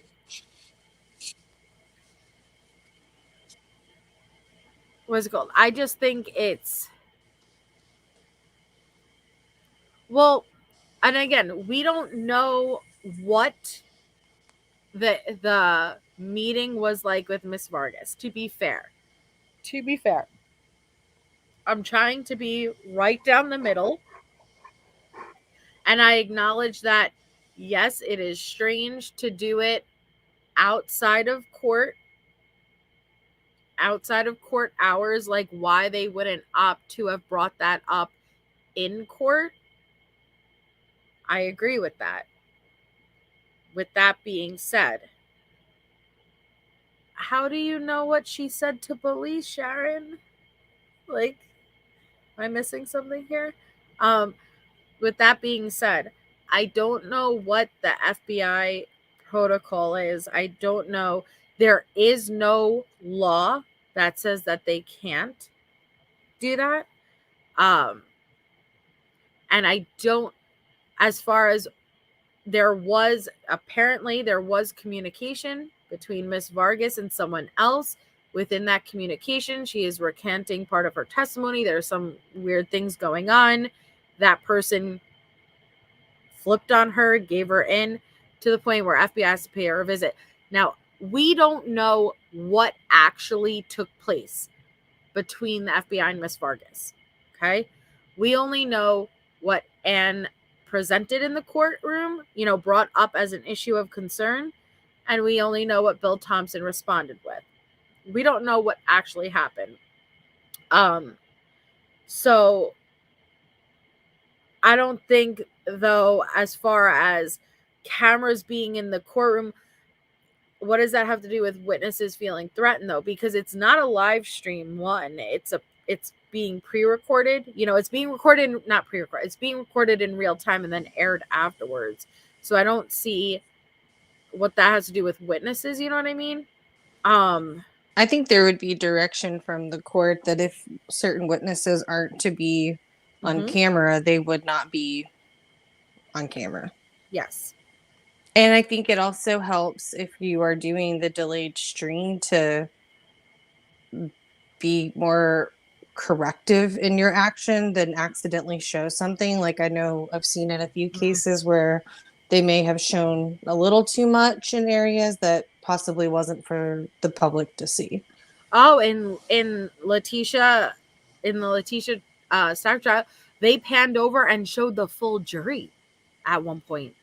And I was like, oh my God, like, you're not allowed to do that. Like, and it was just for a split moment, but that's a big no-no. Like, and I'm sure it was by accident, but it's still a big no-no. Yeah. I don't think that they should show the jury. That's just my opinion. And if they have witnesses that are going to be under further protection orders after the trial as well, then it's probably best not to film them. Like, you can maybe show, like, have the audio and point the camera elsewhere, but not like visibly show their face. Rose says, why did they go to her house? And this is a state case, not the FBI. Okay. The FBI is involved in this case. It's IGG. And yeah, IGG. And it's Vargas is involved with many different cases. So technically we don't know what the FBI visited Vargas in. This is my entire point of, we don't know what the meeting was about. We don't even know if it was about this case specifically, correct? Well, how are we supposed to know? They could have been visiting Miss Vargas in regards to another, how this could have been impacting another case. We don't know. That's the whole point of, we can't jump to conclusions. Again, I acknowledge that the strange things. Yes, she called Anne.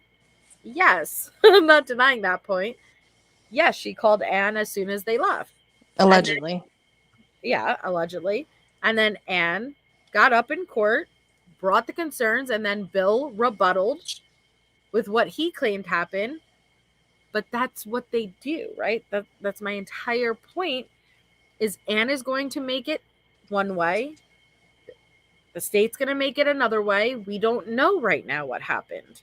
And I think she did that in my opinion, and her intention was to put it on record why the FBI visited her, whether it's related to this case or not. She wants it on record. Mm-hmm.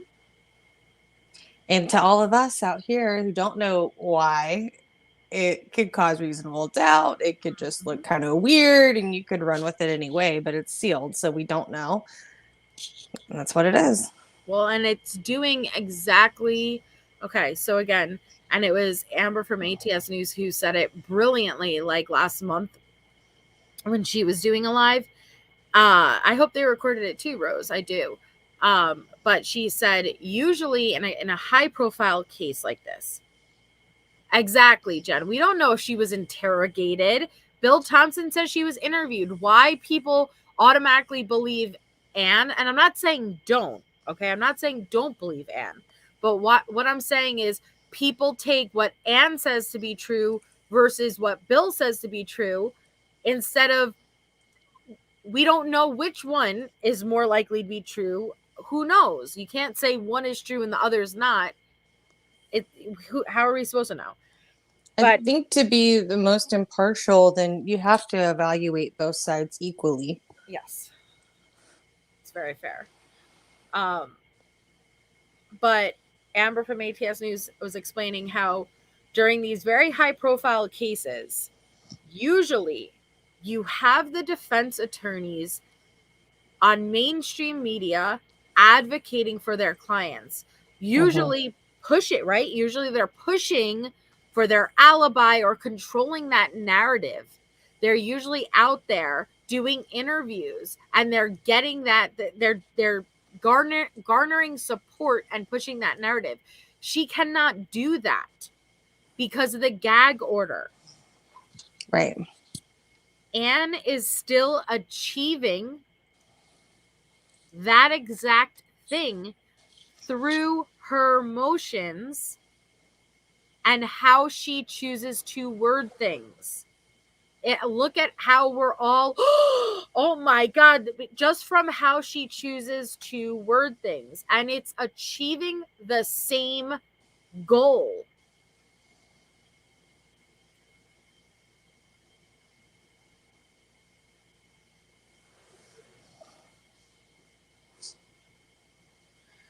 I don't think it's tampering if they need to find out if they're lying in court, no matter what side they're on. They just can't let that go. Right. Absolutely, Harlot. Now, again, why they chose to do it outside of court at her home, I don't know. And that is strange to me. But again, I don't know what the FBI protocol is. I don't know if it's it may be fully documented and recorded for all we know. How do we know it's not? I think assuming the worst isn't, beneficial. And I feel like when we start to speculate on things that we're not going to have the answers to anytime soon, it just leads us down more conspiracy, paths. Mm-hmm. And I don't know. I'm kind of I know we've debunked so much, but I'm sure I'm ready for the trial, for the truth to be out there, to hear both sides and really understand what's at bay. And it's just unfortunate now that it's not in a month or so. things are going to slow down massively. So if you guys remember, just like 2 weeks ago, I was just saying how be prepared because things are about to come flying out. We're going to be getting motions dropped left and right because we have such a short time frame. There's going to be a lot to unpack. Now, it's going to slow down. It's going to slow way down. And we're not going to, when do you think that we're going to see the trial start, Shay? I think I said end of 2024 or early 2025. Yeah, I think at least early 2025. Yeah. At least early 2025.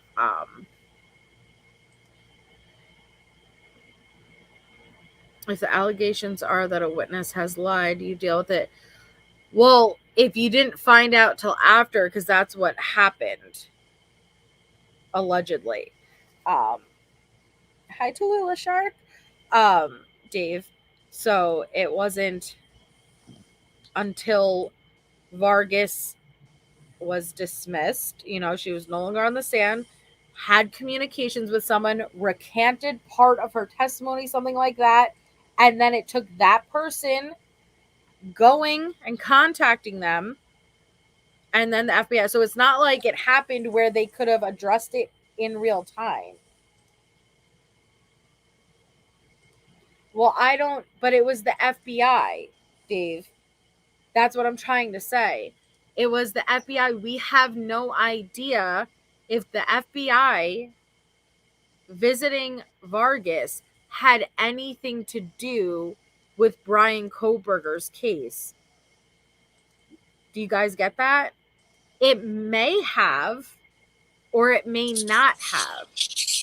It may have to do with a completely different case.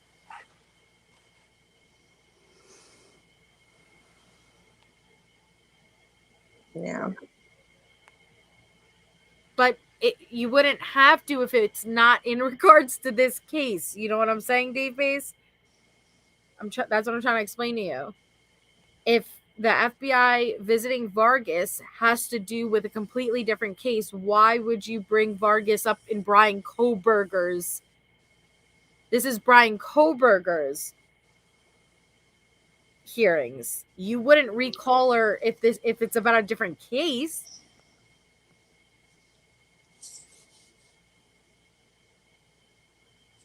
Jen P. And there was just one other document, but it's nothing. It's just an order regarding notice of hearing Zoom information. The court is mindful that limited courtroom capacity and potential travel restrictions may interfere with the victims and the defendant's family ability to observe the court proceedings in this case on September 1st. Therefore, in the event that they are unable or prefer not to attend the proceeding in person, the court finds it necessary to make the court proceedings available via Zoom for the victims and the defendant's immediate family members under the following restrictions. The victims and the defendant's immediate family members may observe the court proceedings in person or via Zoom. The Zoom information above shall not be disseminated to anyone other than the victims and the defendant's immediate family members. Any recording or live streaming of the proceeding is prohibited. So that's the last of the documents that were dropped today. Just wanted to get that kind of out of the way. That you know of. Andy. That you know of. Again, after trial comes, and if there is only like touch DNA and a blurry white car, and that's the only thing, then I could understand your concerns. But we don't know what they have. We don't know how solid evidence, how solid of evidence that they have. We can't assume or guess. We know it's 52 terabytes. Oh my God, see? Took a little bit of a break and now I don't even know. 51 or 52 terabytes? 51. 51 terabytes. I'm kind of happy that I forgot the exact number. Happy. No, actually, you know what? To be fair, usually, Andy, I would agree with you. But surprisingly, with this case, I'll be honest, I'm surprised that more hasn't leaked. You guys let me know if you agree. But with such a high profile case, I anticipated more to be leaked, and they've been pretty tight lipped. There really hasn't been that much leaked. I think it did have to do with this case, because Thompson said they asked investigators to go speak to her after they heard she was talking about her testimony and talking some back. It very well may had to do with this case. It may had to do with this case and potentially others, like, because it depends on what she was recanting, right, Shay? Like, Yeah. it, We should, I don't know, I want to listen to her testimony again. yeah, me too. Because And it's, okay. I had gotten sent an interview that she had done, and I wanted to go over it and watch it too. It not from this, but from something separate, going over DNA. A subscriber had emailed it to me. But I wanted to watch it over again too. Yeah, I found an article that I was trying to get a little bit more of an understanding of, what it could be, because I did listen to it, but I want to go back again, like you said. Yeah. Yeah, maybe I will. Maybe we'll do that. As who wants to, not tonight, but who would want to go back over Vargas's testimony and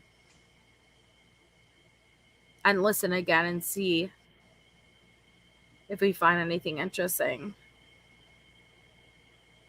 No idea what evidence she gave. It's largely irrelevant. Well, it really is, in my opinion. It's backdoor methods the police could use regarding IGG.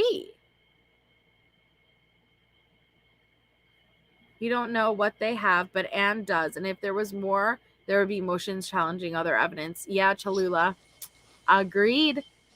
Okay, there's a few people. All right, so we'll schedule a live and we could go through Vargas's testimony, and then I could play the other Vargas interview that I have, and we could see and try to like see if anything stands out as what she could have potentially,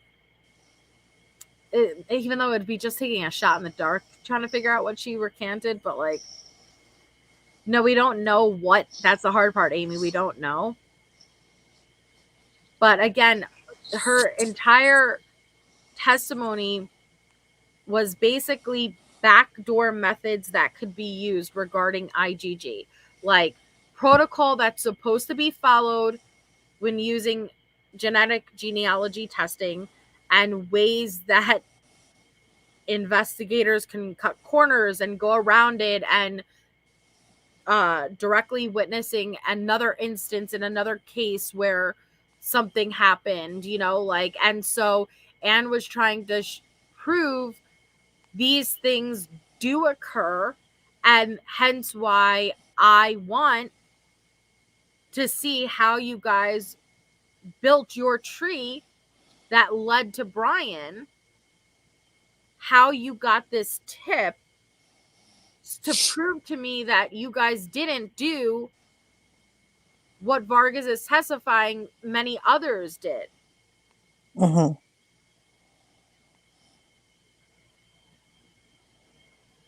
What? No, Kick Rocks, because Vargas had already recanted what she said prior to the FBI getting there.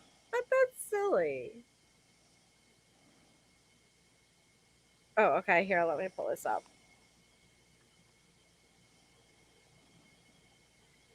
All right. Well, wait. Is that what I sent you? Yeah. Nah. What? It's nothing. It's nothing? Yeah, it's not the meat and potatoes I was looking for. Just sorry. potatoes. Just the taters. Just the taters. Just the taters. Just the just the taters, no meat. Yeah, I was hoping I'd get a little bit more. I went through all of that yesterday, J Lord. Where were you, J Lord? I went through the Department of Justice's entire. Dude, Wait. my mouth was so dry by the time I got done reading the whole thing. For what, Well, Sarah Boone? It was 2 days ago. It wasn't yesterday. Sorry. Yesterday was Sarah Boone and Letitia Stout, but I did it 2 days ago. I went through the Department of Justice's entire rules on the IGG labs. It's like, why aren't people talking about it? I did. You're a mess. I was I was parched reading MK. By the time I got done reading all those pages, I was like, I can't. Water.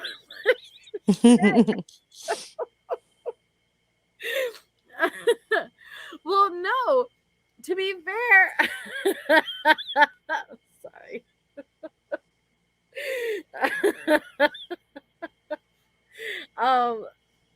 To be fair, Aunt Miss Taylor. Yeah, thank you, Michelle. Because they fucked with me, and when I got done reading all of that, they're like, "Wait, you were on mute. Can you read it again?" I was like, "What the fuck?" Yes, I did, J Lord. Go to my last Idaho live, which was 2 days ago, so it was Monday. And I went through the whole thing. But what's it called? Oh man. Yeah, with Miss Taylor, to be fair, you guys, for anybody who really thinks that FBI is, did intimidate Miss Vargas or anything like that, and they're doing shady things. Why, Claus? No way. Why do you think Anne would ask for cameras to be removed? Wouldn't you think, if that was indeed happening, if this shit was really happening, that Anne would want every mother freaking thing exposed, everything documented? She would want those cameras on because she would know she was about to expose this all, and she would want everything recorded and shown. You think she would motion to have all these cameras leave if she was really uncovering shady shit happening?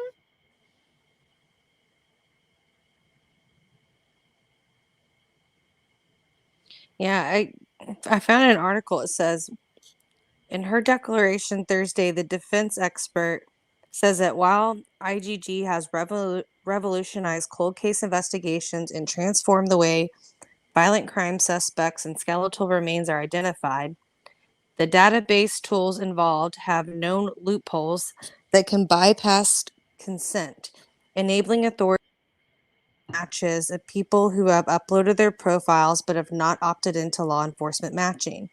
She claims, without elaborating, that she is aware that law enforcement has obtained results in ways prohibited by the terms of use and prohibited by their policies. I don't think so, Andy. They're not. They're not. Okay, kick rocks. This is how I perceive it, and correct me if I'm wrong. Anne says, hand me over all the information you have. Bill Thompson has 5 pages of information. Bill Thompson hands Ann Taylor 5 pages of information. Ann Taylor says, I didn't get all the information. Bill Thompson says, I handed her all 5 pages. She says, I'm not sure that that's all the information he has. I believe that there might be more information. Bill's like, I literally only have 5 pages. I sent her all 5 pages. Her questioning and speculating that there's more is just that, speculating. So Anne saying I'm not sure that I was given everything doesn't mean that there is more. If he's saying that he handed over, you're just choosing to believe, which again, I'm not saying that it's not possibly true, versus, geez, the defense attorney's job is to do exactly this. At least be aware of it. Like, if you choose to believe it, that's fine. Like, that's totally fine too. But please at least be consciously aware that that's the defense attorney's job. And maybe there is more, Kick Rocks, to be fair. Maybe there is more. But I don't just believe there is because Anne says it. That's all I'm saying. So now Sleuthy made a good point. Sleuthy proposed, well, unless it's something that Anne already knows exists, and so when she's saying, hey, I didn't receive everything, it's because she knows something wasn't received in full. Like, I wasn't sent something in full. Now that's a different story. Maybe that's different. But other than that, I don't know. That's why where they left off as far as making a full inquiry about what's it called? Everything the lab had, all of the emails, all the communications, that was good. But she's aware that the cameras are on her. She's aware that the public are watching. Do not think that she's not stating things. Again, like I said earlier, she cannot get in front of the cameras and advocate for her client. She is controlling the narrative. You don't think that they go onto the internet? Do you not think that these attorneys don't check out YouTube or Twitter or social media platforms at all and see where people are at? You're crazy if you don't think they do. And she absolutely is speaking to us through her motions and through these hearings. Now, that doesn't mean the entirety of what she's saying. No. 99% is legit. But I'm saying, like, she'll throw in just a little choice of wording here or there, like placed, the sheet being placed, and, the lack of DNA. Now, that doesn't mean that there isn't a lack of, but a choice of wording where there could be multiple ways you can take something. She's speaking to the public that way.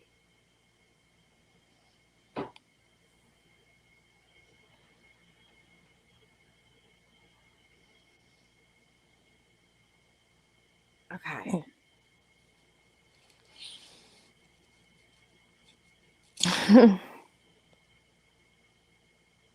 So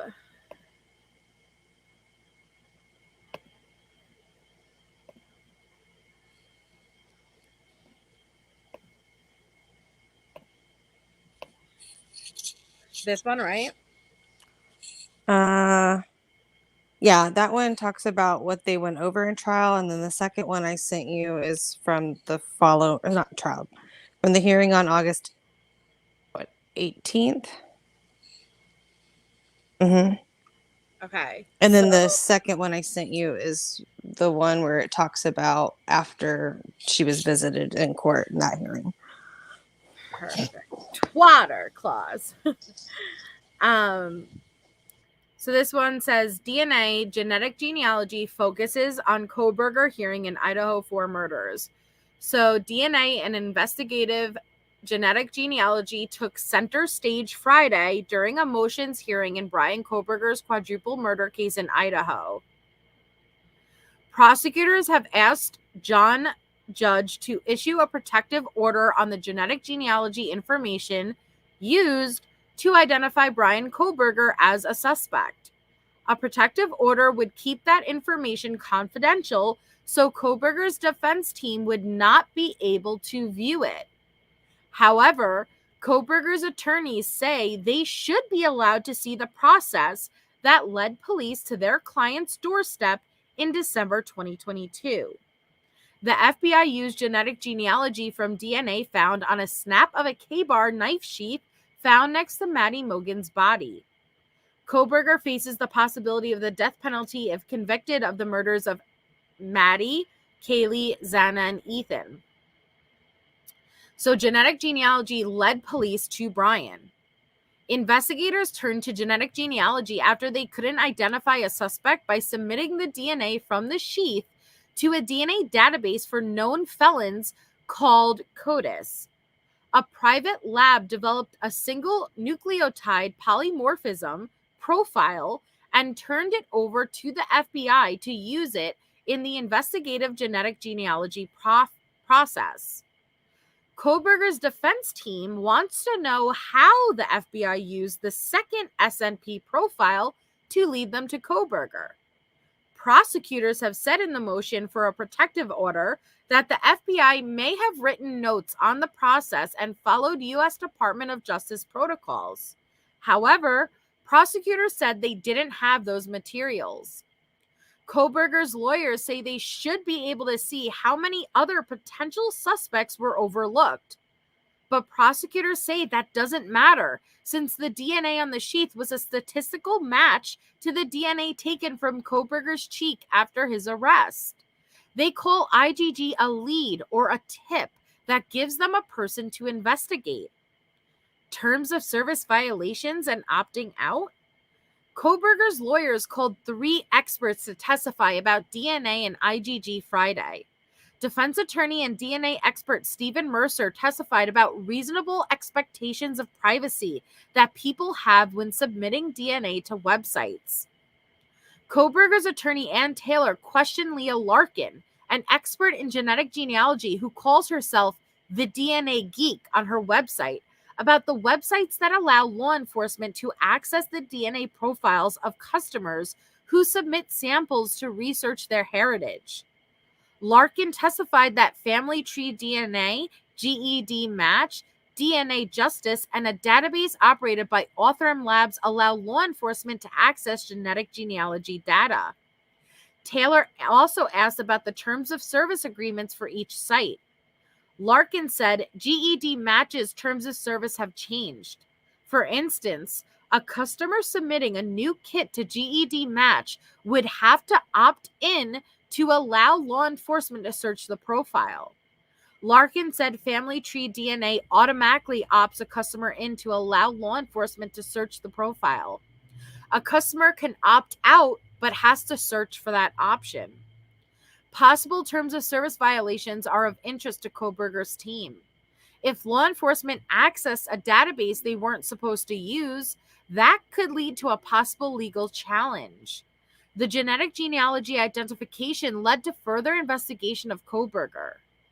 Another genetic genealogy expert, Gabriela Vargas, also testified about the terms of service of the different genealogy websites. Vargas testified about the opt-in and opt-out policies for customers regarding law enforcement. She was asked about what happens when a person opts out. I should not be able to see that you are a match to my unknown DNA contributor, Vargas said. However, Vargas said there have been instances in which law enforcement saw a person's profile who had opted out. Vargas said a person who believes they are doing the right thing must use a workaround to view that information on GED Match. The prosecution declined to cross-examine the defense witnesses.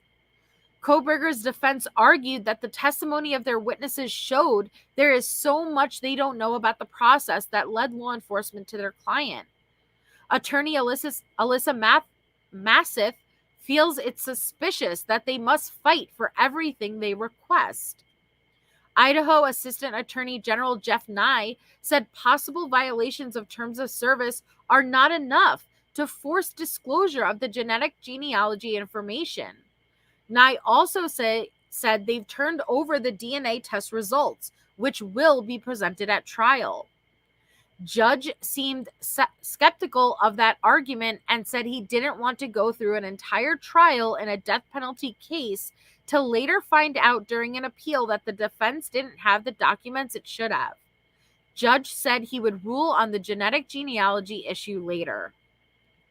Also Friday, Taylor said she wanted Judge to order prosecutors to turn over information about 3 other male DNA profiles found inside and outside the King Road home where the murders occurred. 1 male DNA profile was found on a glove outside the home.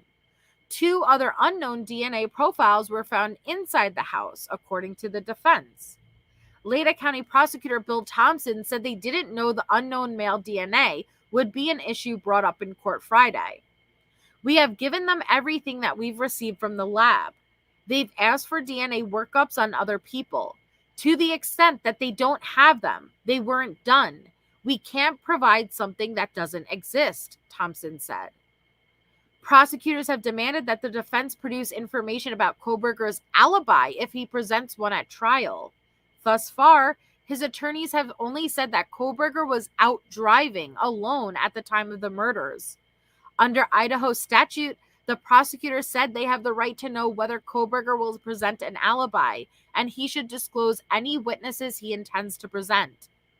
At this time, Taylor said she is only prepared to say that Kohberger was out driving alone and that they plan to elicit testimony to support the claim through cross-examination of the state's witnesses and their expert witnesses. Judge said the defense must produce any alibi information to the prosecution by September 8th. Judge denied a defense motion to stay proceedings based on potential deficiencies in the indictment against Kohberger. Yeah, this stuff's already new. Yeah, that's all done. But the second one will state like what happened with that conversation with Gabriella and the FBI. So that article's interesting, but I need to jump down to eat with my family. Okie dokie. Well, thank you for coming up here. Yeah, I'm going to read the article and then I'll end it out. But thank you for coming up here. Thank you for having me. Good night, guys. Always love you. Love you. All right. So let's see this last article. Yes, Jen P. All right. So it says Brian waived his right to a speedy trial and it's been vacated. Are you sure you want to do this? The judge asked Kohberger. Absolutely, Brian replied. Bill Thompson did not object to Kohberger's request. He called it a smart move considering the importance of the case. Thompson's team and Kohberger's attorneys were faced with a tight deadline to get ready for the October 2nd trial.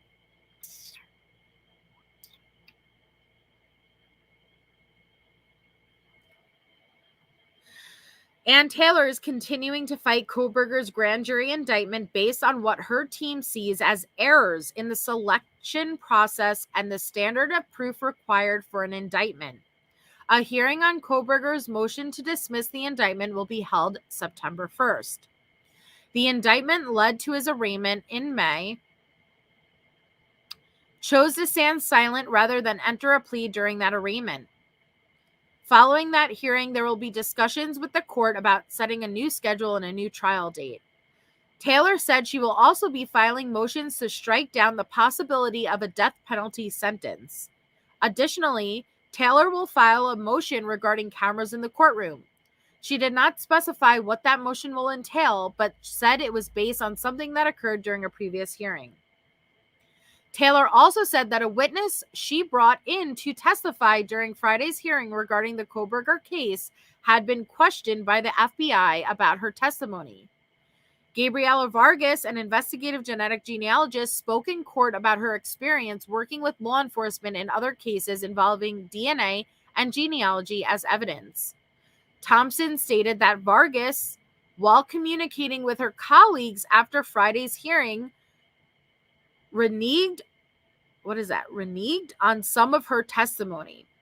Thompson said that when he heard about this, his office asked the government to talk to Vargas. That's it.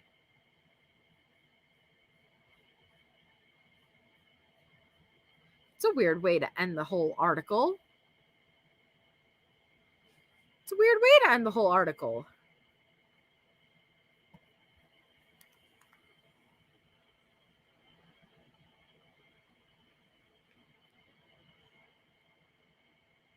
That's a weird way to end the article. I don't like that.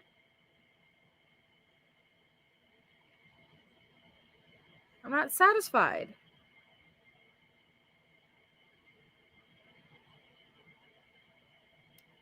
Oh my God, Facey, really? I don't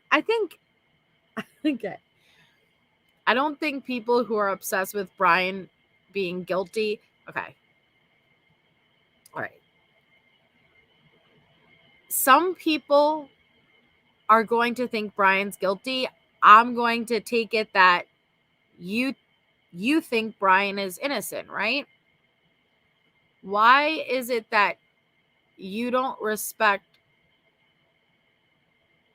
someone believing Brian is guilty so far the same way that you have your opinion that Brian's innocent? Like, I wish there was mutual respect for people's opinions. You know what I mean? Like, only because, like I said, people come into my comments all the time too, telling me, oh, I hope you never serve on a jury, because I say, as of now, and I could change if evidence is presented tomorrow, I'm totally willing to acknowledge that evidence and change my mind. But that was a no satisfying article ending, Shay. But as it stands now, I do believe that Brian was involved in these murders. People get so mad about that.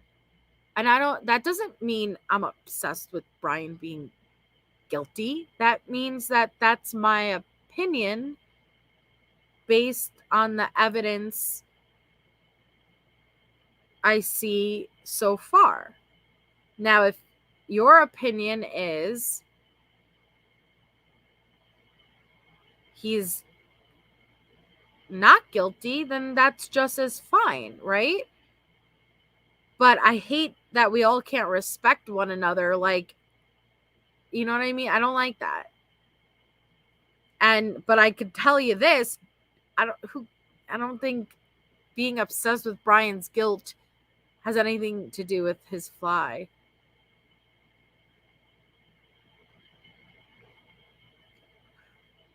Right. And like, it's not about being right. It's about the truth. So when you say obsessed with being guilty, that makes it seem like someone just wants to be right. I don't give a fuck if it comes out tomorrow that everything I thought I knew was wrong. If it's what happened, it's what happened. It's not about being right or wrong. And I feel like a lot of people need to let go of wanting to be right. This is not our story. Let me repeat that. This is not our story. 4 innocent people lost their lives. This is their story. We're supposed to be figuring out and uncovering what happened to them. Now, granted, we're not going to all agree, and that's okay. We're all going to have differing opinions. That's okay. But there are just so many people who want to be right, and it's concerning. It's not about being right or wrong. There's the truth. That's it. The truth. Sit back, look at where the evidence brings you, and make up your own mind. Simple as that. At the end of the day, it's about trying to get justice for these victims. And in order to get justice for the victims, their truth needs to be known. In order for them to rest in peace, we need to know what happens to them. So this isn't about blurry, blurry camera footage of the car and this and that. It's become way too much about shit. And I don't get me wrong, because I'm not saying shit that doesn't matter as if the evidence doesn't matter. That's not what I'm trying to say. Versus, it's become more about everybody and how they feel versus what truly matters here. And this case has gone off the deep end. And I am a conspiracy person, and I'm telling you, this case has gone off the deep end with shit. I've officially taken my tinfoil half off with this one, because this is well, it's people are having way too much fun with the conspiracy of it. That's what I've noticed. People are having way too much fun with the back and forth battle, not giving a fuck what the actual truth is.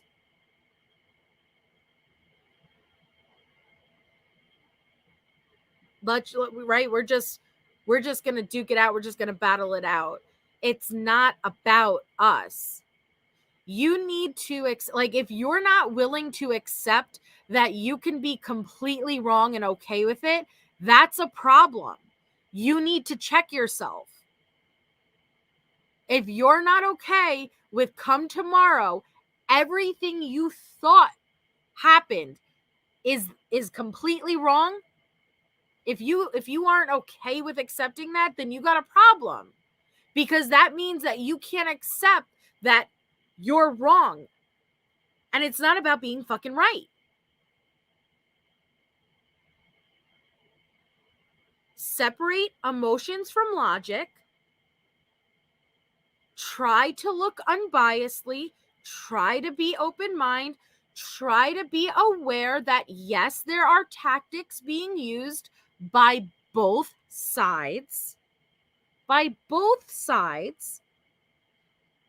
Now, while you're being aware of that, try to look at the evidence and apply it and do your best to judge and figure it out.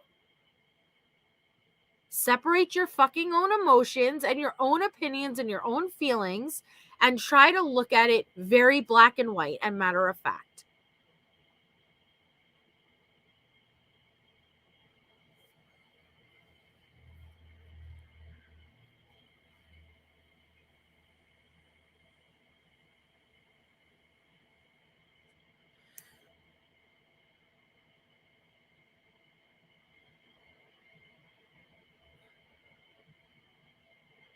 Not my chat, Facey. We have very intellectual conversations in my chat. I mean, once in a while we'll have really silly just jokes, but not about anything usually case related. I'm just talking about like my mouth is parched type of stuff, but like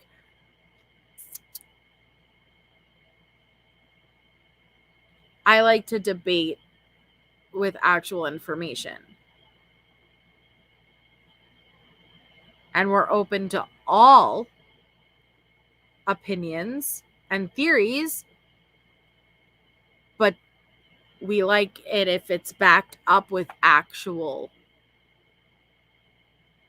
evidence. And when I say evidence, I know that you can't always bring receipts if it's like a theory, but like something to base it off of, if it's like a real out there type of thing.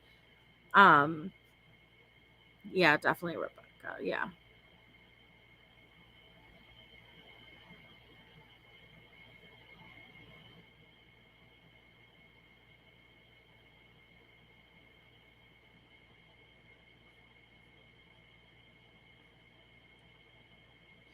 Well, okay, Facey, it seems like you're convinced he's innocent. Can I ask how you have your mind made up already when we haven't even gone to trial yet?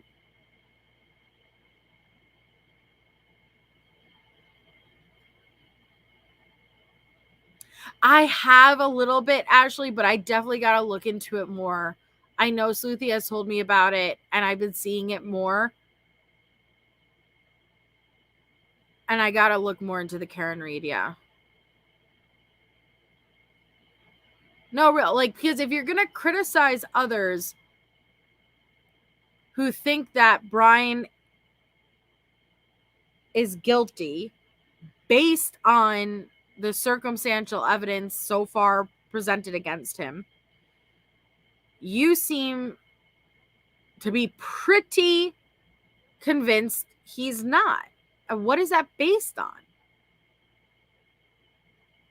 I totally understand if you're like, well, hey, I'm reserving. Everyone should be reserved, right, till we go to trial. But like, you seem like you have your mind made up.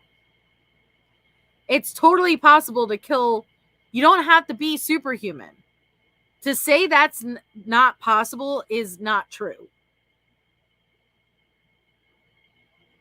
Now, we could all agree that it's tight. Nobody's arguing that at all. But to say it's not possible, please do your research. It's been done before.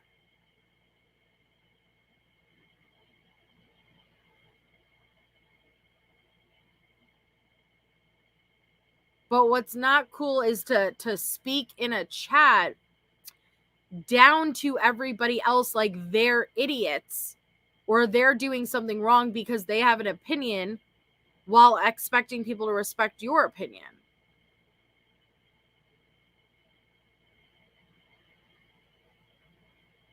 What's the other account, hippie chick?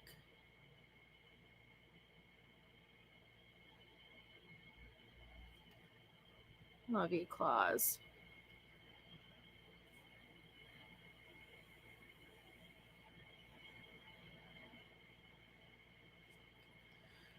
They absolutely have. Defense's job is to focus on exculpatory evidence.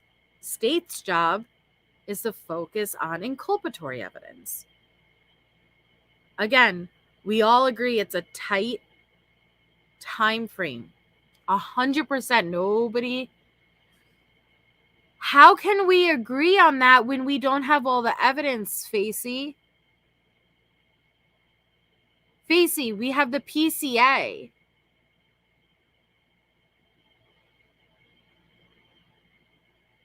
How are we supposed to sit here and agree there is zero solid evidence when we are not privy to the majority of evidence? You know how ludicrous that sounds?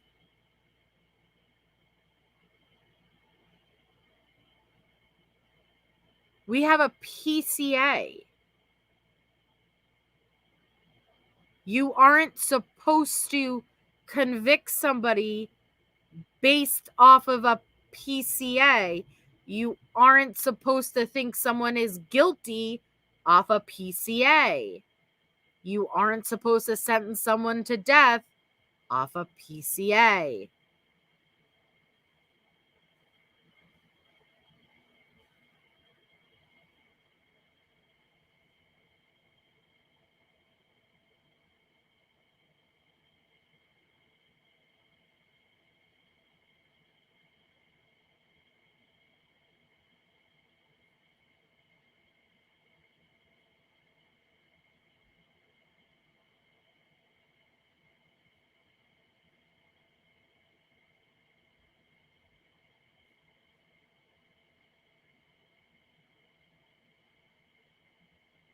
What did they leak? Do I know who this is? Because I feel like everybody else knows who this is besides me. What did they leak? They leaked that. You can't do that shit. Okay. I will totally have a reasonable debate with logic. What I won't do is this silly stuff. Because look at what your response was, right? You just said, oh, you're willing to do it right off of, could we all agree that there's zero evidence? I explained to you, hello, we didn't go to trial yet. What do you mean? How are we supposed to agree that there's zero evidence when we're not privy to like 90% of the evidence? And then your response is, they already leaked everything. Why would they only be able to leak silly gossips instead of anything substantial? How the hell do you, random subscriber in the chat, know what the prosecution has to be even able to determine what they leaked and to be able to say, oh yeah, this is everything? I know how much they have to be able to determine how much they leaked. That sounds silly. That just sounds silly. You don't know what they have. You don't know what they leaked. You don't know anything. And this is exactly why I can't go back and forth, because anytime, this is why I respect Sleuthy, because she's really one of the freaking only damn people who can pose, who can sit there and give me opposing arguments that actually make sense, actually are reasonable, justifiable, and make you think. Everybody else just gives me this type of crap, and it's so stupid.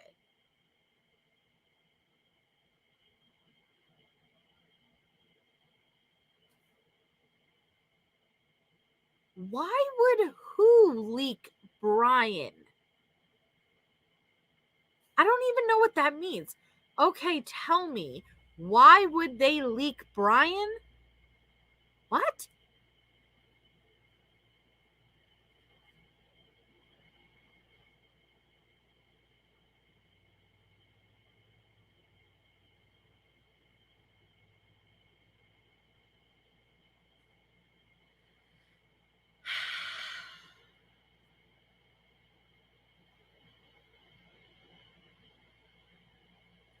You don't have to agree with them, but she does it respectfully, and she makes great points. That's all I ask. We don't have to agree. We don't have to agree. But she's going to come with shit to back it up.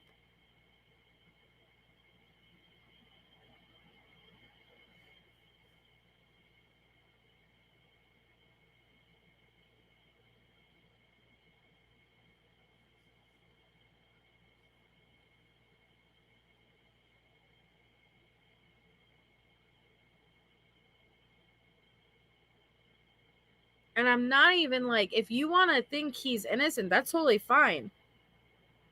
Just don't talk down to people who think he's guilty. Don't do that.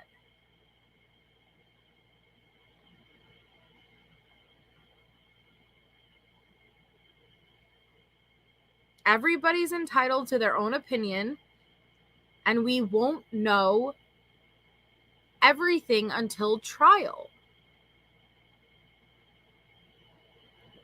You can have whatever opinion you want, Bill.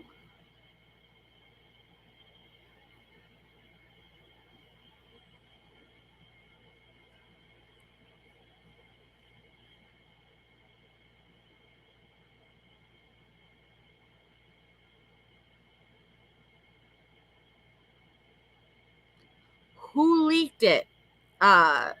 Facey? Who leaked it?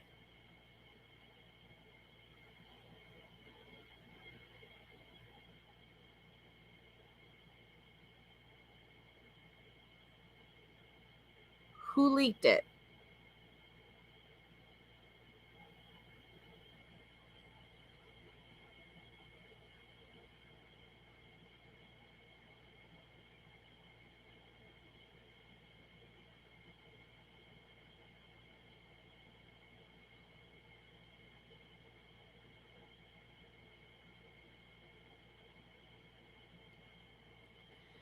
Ay. Doesn't have any proof of it, Marcus. It's the narrative that suits the agenda that he wants.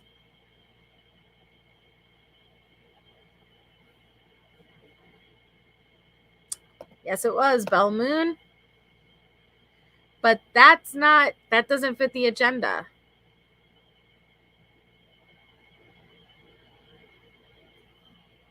Oh, you'd be surprised, Facey.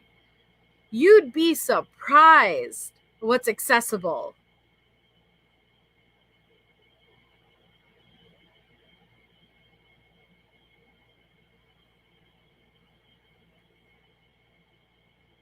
Oh my.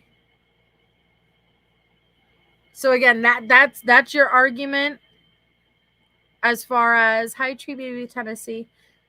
Is that going back to the original question, what are you so certain that Brian is innocent from? This is your whole argument?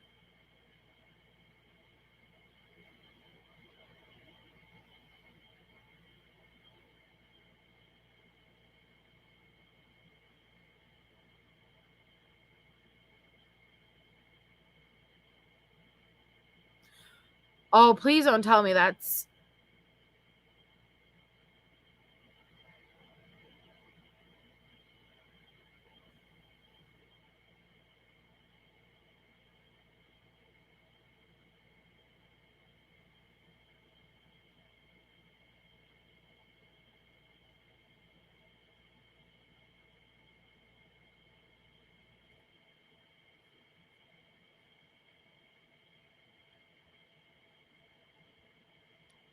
Is that Rolo?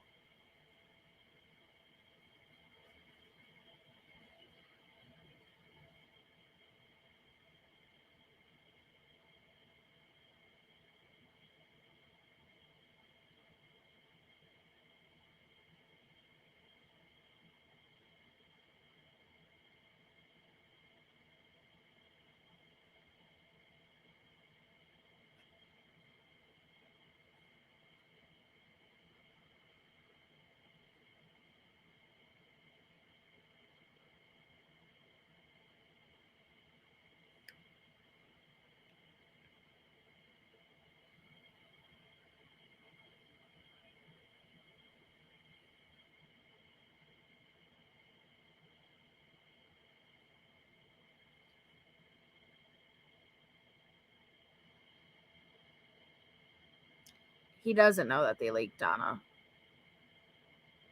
And I'm not saying that there hasn't been any leaks, period, but everything he's spewing is just speculation, period. Oh yeah, media is evil, which again, it's fine. It's fine if people think Brian's innocent. That's not my issue at all. My issue is, again, when they speak down to others like shit for not sharing the same opinion. That is what I have the issue with.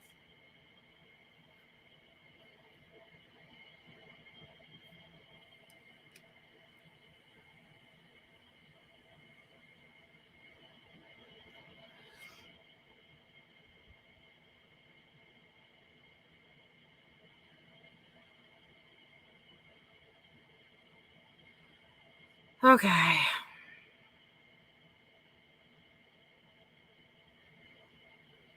Facey, are you Rolo or someone else?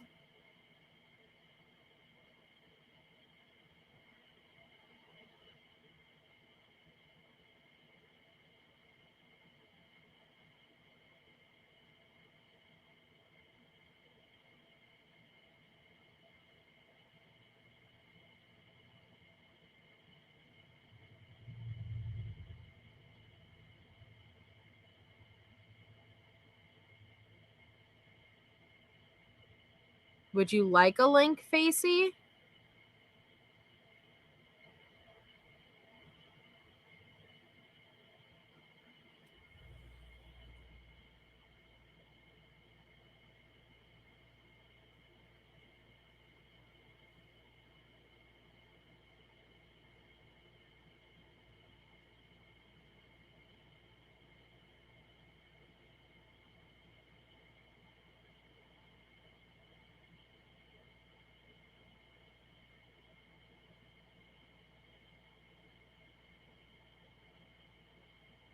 Dateline also said they had the receipt for the knife, which I don't believe. Dateline, come on.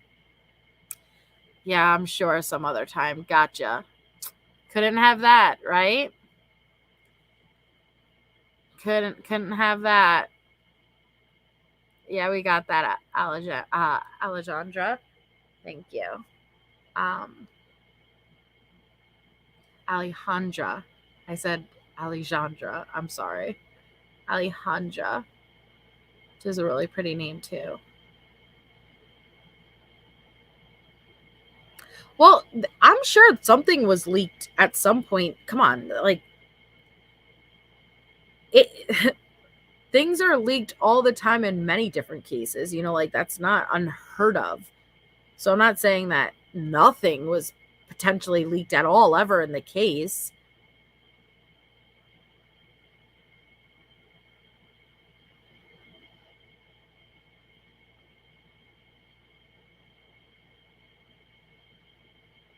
And you're allowed to make that conclusion, Facey.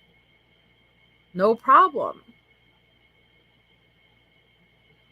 But again, just speaking people like obsessed with Brian Kohberger being guilty, obsessed people. What? No.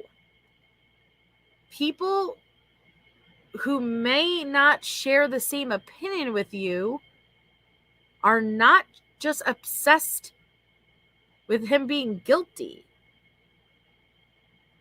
That is when you need to realize it's not about you and your feelings and being right or wrong.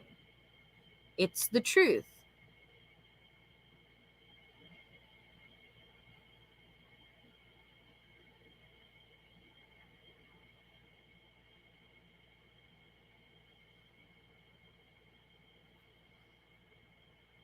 If you aren't okay with being wrong, then you've got a problem.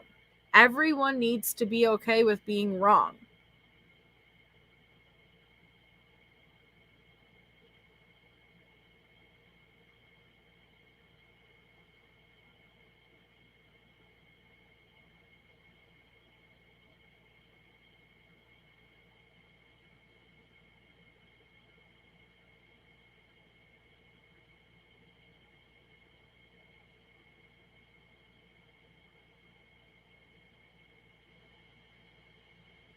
And I think in this case, many people are very confirmation biased.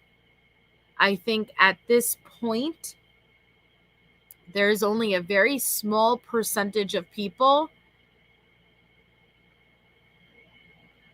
Okay, that's absolutely ridiculous, Facey.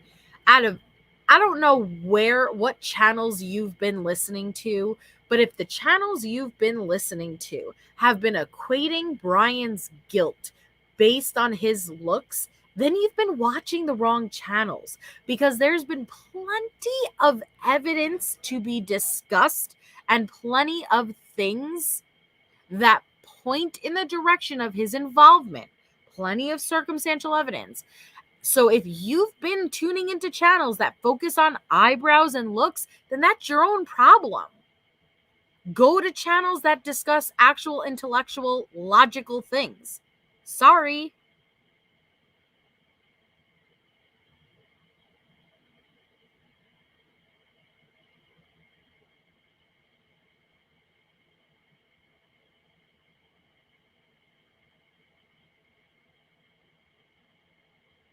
I don't know, like, where you're going, where, like, their argument for Brian being guilty is his eyebrows. Are you serious?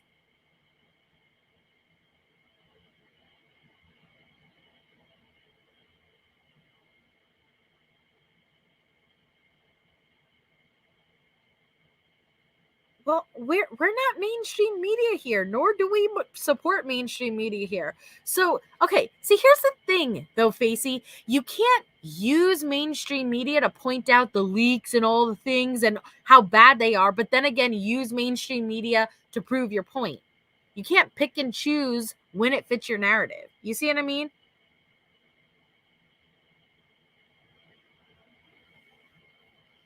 My Jesus Lord.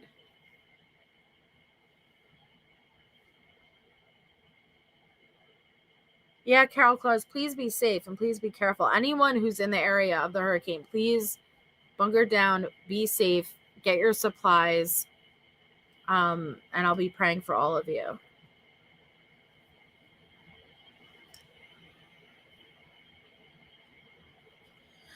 And if you think he's innocent, totally fine. I just hate people who just don't be a dick about it.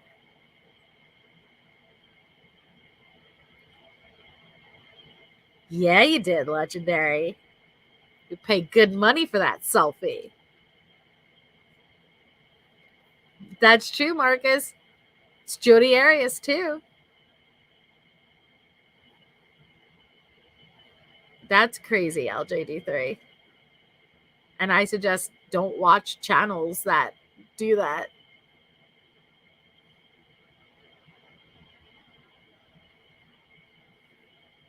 Have intellectual debates and conversations with people. But again, it's a mute point when you're arguing that, hey, you're just saying Brian's guilty based on his eyebrows and the way he looks. Yet when I'm asking you why you think Brian's innocent, you're responding with just as weak arguments. So it's kind of a mute point. Where are you backing up your defense with anything good?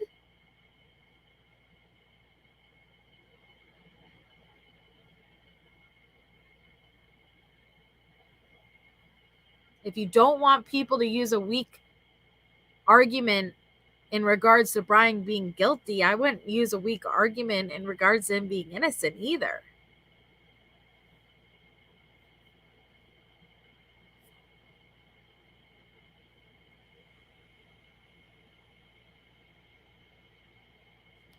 I have no idea, Gina B.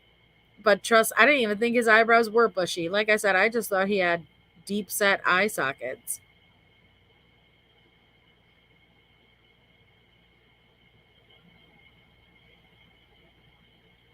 But I'm just tired of admit it. We don't have one solid piece of evidence. We're not supposed to. I don't know if this is the first time you followed a case. We're not supposed to.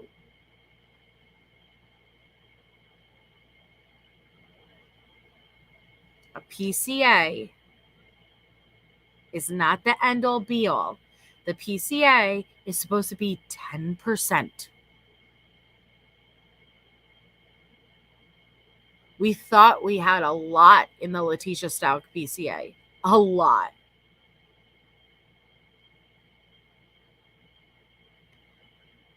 Oh my God, Facey. Can you tell me why you think Brian's innocent? Can you, seriously, just stop with the deflection, or at least just say, oh, you don't have an answer. There you go. Let's just get to it. You don't have an answer. So that's fine. You're still entitled to your opinion. Just don't talk to us like we're not entitled to ours. I have people in my chat who have all different opinions. It's totally fine.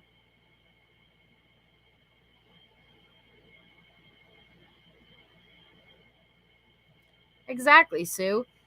And there might evidence come out tomorrow, Sue, that points in another direction. I'll go in that direction. I'm going to go where the evidence points me. So far, the evidence is leading me in the direction of Brian's guilt. I'm not set in stone on that because we don't have all the evidence yet. But as we stand now, as it stands now, that is my opinion based on what we know so far.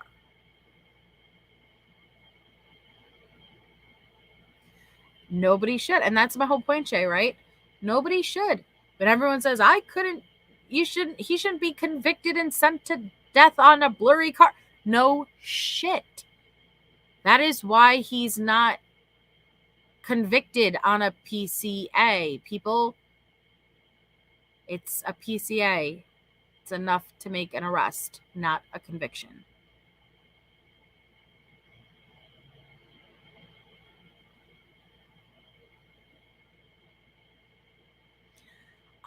Media is evil. What I anticipate is it's gonna be recorded and released after the fact. We don't know yet, but that's what I anticipate. Exactly, facts over opinions. Exactly, J Lord. Now that doesn't mean it's not true either. I'm not sitting here saying that everything Anne's saying is not true. But all I'm saying is to be aware and consciously acknowledge that it's Anne's job to create reasonable doubt. I read it earlier if you were not here. As far as the circumstantial evidence, I read what the defense attorney's job is to do surrounding it. So just keep in your mind what their purpose is to set out to do. Both the state and the defense. Be aware of both. Be aware of their strategies. Be aware of their tactics.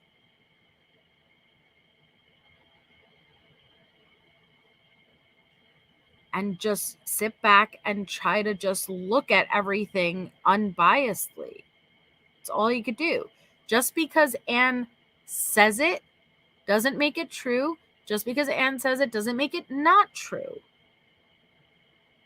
There's also things that could be said where it can be true but can't be true at the same time. And I know that's confusing, but there's loopholes. There's things where it's like, see, it was true, but it wasn't true in the way we perceived it to be true. That's the whole meaning of like kind of like a loophole of being a lawyer. They know how to word things. But the defense is going to focus on exculpatory evidence. They are not going to acknowledge any of the inculpatory evidence. Do you think Anne Taylor is going to acknowledge any inculpatory evidence? Do you think she's going to do that? No. So if you're waiting for Anne Taylor to acknowledge it, that day's not going to come.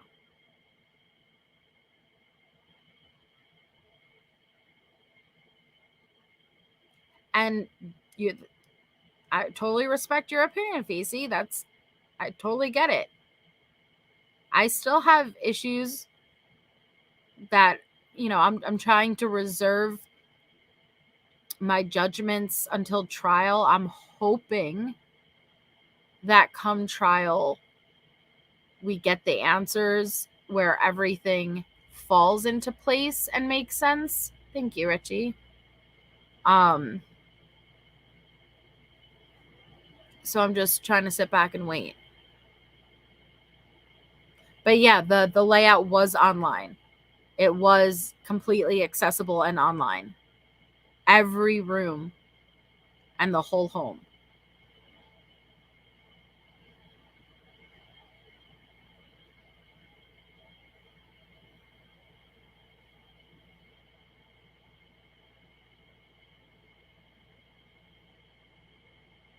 It was on Zillow. Yes, KPM. And I know because I spent hours and hours and hours on a live a couple of days after the murders trying to figure out that layout of the house, not understanding that there was 2 ground levels. And going back to that live now, oh my God, I wish I could scream at myself. There's 2 ground floors because I could not figure it out for the life of me. No, Lisa Lee.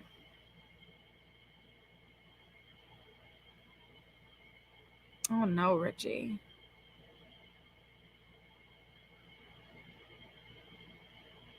Yeah, Christina.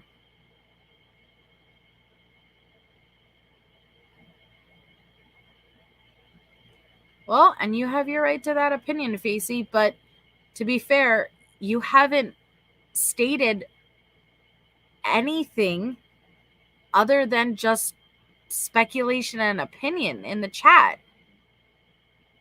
And which is fine, but you're coming at others for believing Brian is guilty based on actual evidence.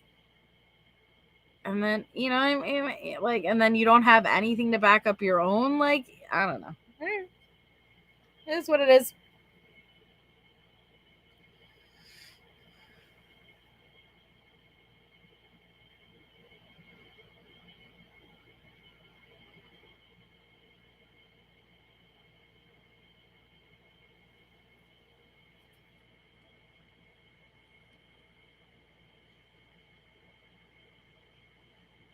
To say, admit it, we could all agree there's no solid evidence against Brian, but you're sitting here and just speculating about.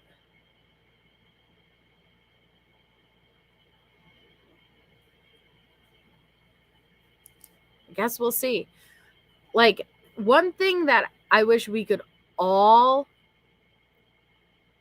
agree is we could all reserve our judgments to trial, right? Can we all collectively agree, hey, we can't say definitively he's guilty and we can't say definitively he's innocent until trial? Can we all say that? We should all be able to agree on that. And if we can't, that's a problem. Nobody should be able to say 100% he's guilty. Nobody should be able to say 100% he's innocent. Nobody should have their mind made up either way.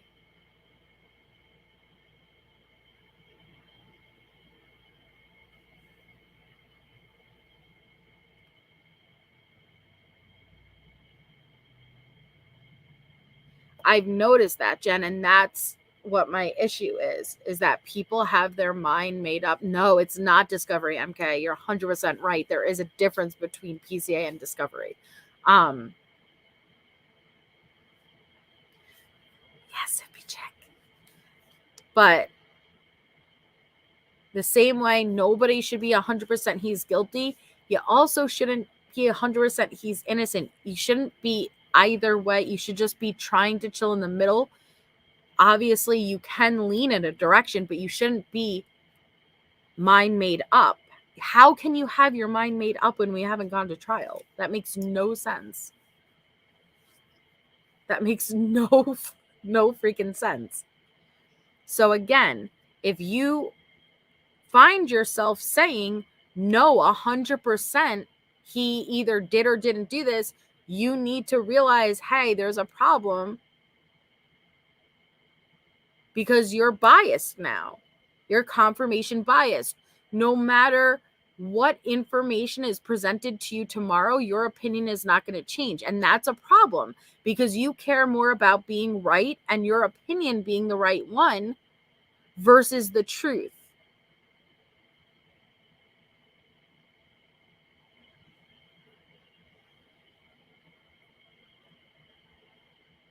We cannot be confirmation biased. You have to be willing to, the same way, Facey, if a shit ton of evidence comes out tomorrow completely incriminating Brian, you have to be willing to be like, all right, you know, I was wrong. Brian's guilty.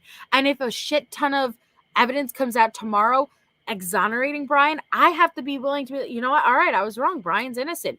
It has to go both ways, but you cannot be confirmation bias. You cannot be, nope, I have my mind made up, because that's when you realize you care more about being right.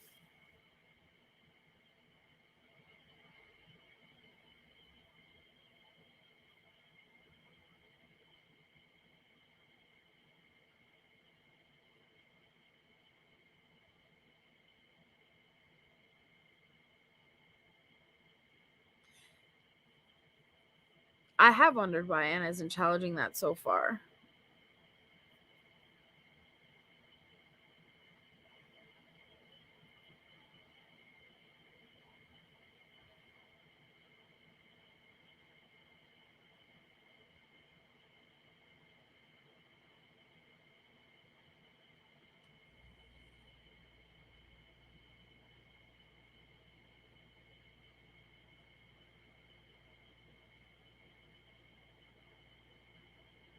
KPM.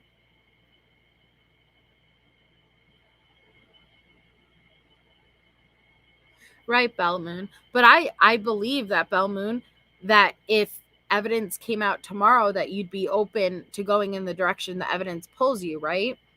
Like, up until what you've seen now, you think he did it based on what you've seen, right? Because you're going in the direction where the evidence is pointing you. If the evidence pointed you in another direction, you'd go that way. You don't know. Oh my goodness. Facey, again. All right, I'm not doing this anymore with you. But you don't know what they have. You don't know what they have. So I'm not going to continue to get frustrated and go back and forth with you, because I realize these back and forths are pointless. I've done this type of shit for months with people, and it's pointless. Unless you want to have like a legitimate, logical debate, I'm not going back and forth about silly things. It gets nowhere. We cannot make assumptions of what they do and don't have. We don't know. We're not going to sit here and state what blurry things they have caught on camera. We don't know. I'm not going to sit here and act like you have a crystal ball and you can see into the future and you know exactly what they have. You don't know. So this is pointless. But all right, guys. So I'm going to hop off for tonight. I'm going to end it there before I get frustrated. And I will be on tomorrow. So we'll take the time and we'll go through Vargas's testimony again. I don't know if, so, because I wanted to do a rewind case. I really wanted to go through, because I haven't done like a rewind episode in a while. And I really wanted to discuss the case of Chris Kremers and Lisanne Froon. It's really, really interesting. And it's a bizarre, unsolved one. I'm gay. It's a bizarre and unsolved one, and it's really, really interesting. So, if I don't do the Vargas, going through the Vargas testimony tomorrow, I'll do that the next day, and I'll do the rewind episode of Chris Kremers and Lisanne Froon tomorrow. It is a great case, Rebecca. It's really, really interesting. And I just wanted to kind of go through all the photos. I really just want to hear people's thoughts about what the hell happened. That one, I can't wrap my head around. I just can't do it. And I love to hear people's feedback about that. Shut up, Olby. And so there's a couple of cases for the rewind episode. See, Facey, right there is that, again, right there is your fucking problem. You care way too much about being right. I hope you screenshot this so you can look back and you remember, guess what, Facey? If you end up being right, I won't care, because I don't care about being right, because this isn't about me. Do you understand that? It's not about you. It's not about us. It's about the 4 people who lost their lives. What happened to them? It's their truth. It's their story. Stop making it about you and whether you're right or wrong. Nobody cares. This is exactly what I tried to get off before I got, because it's gross. Seriously, it's really, really gross. It's not about you or being right, and you'll forgive us. What about the victims? Do you just have this overwhelming desire to, I'll prove you right? It is what it is. It is what it is. Let's just hope whatever happened to these victims comes out so they can get the justice they deserve, whatever the fuck that truth may be, so they can rest in peace. How about that? Get your priorities straight.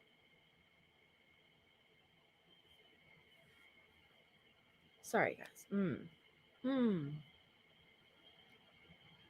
So I'll be on tomorrow. And then, so we'll do the Chris Kremers and Lisa Ann Froon rewind case. And then we'll go over the Vargas testimony again. So thank you all so much for being here. Sure, Facey. Thank you all so much for being here. I will see you all tomorrow. So have a wonderful night.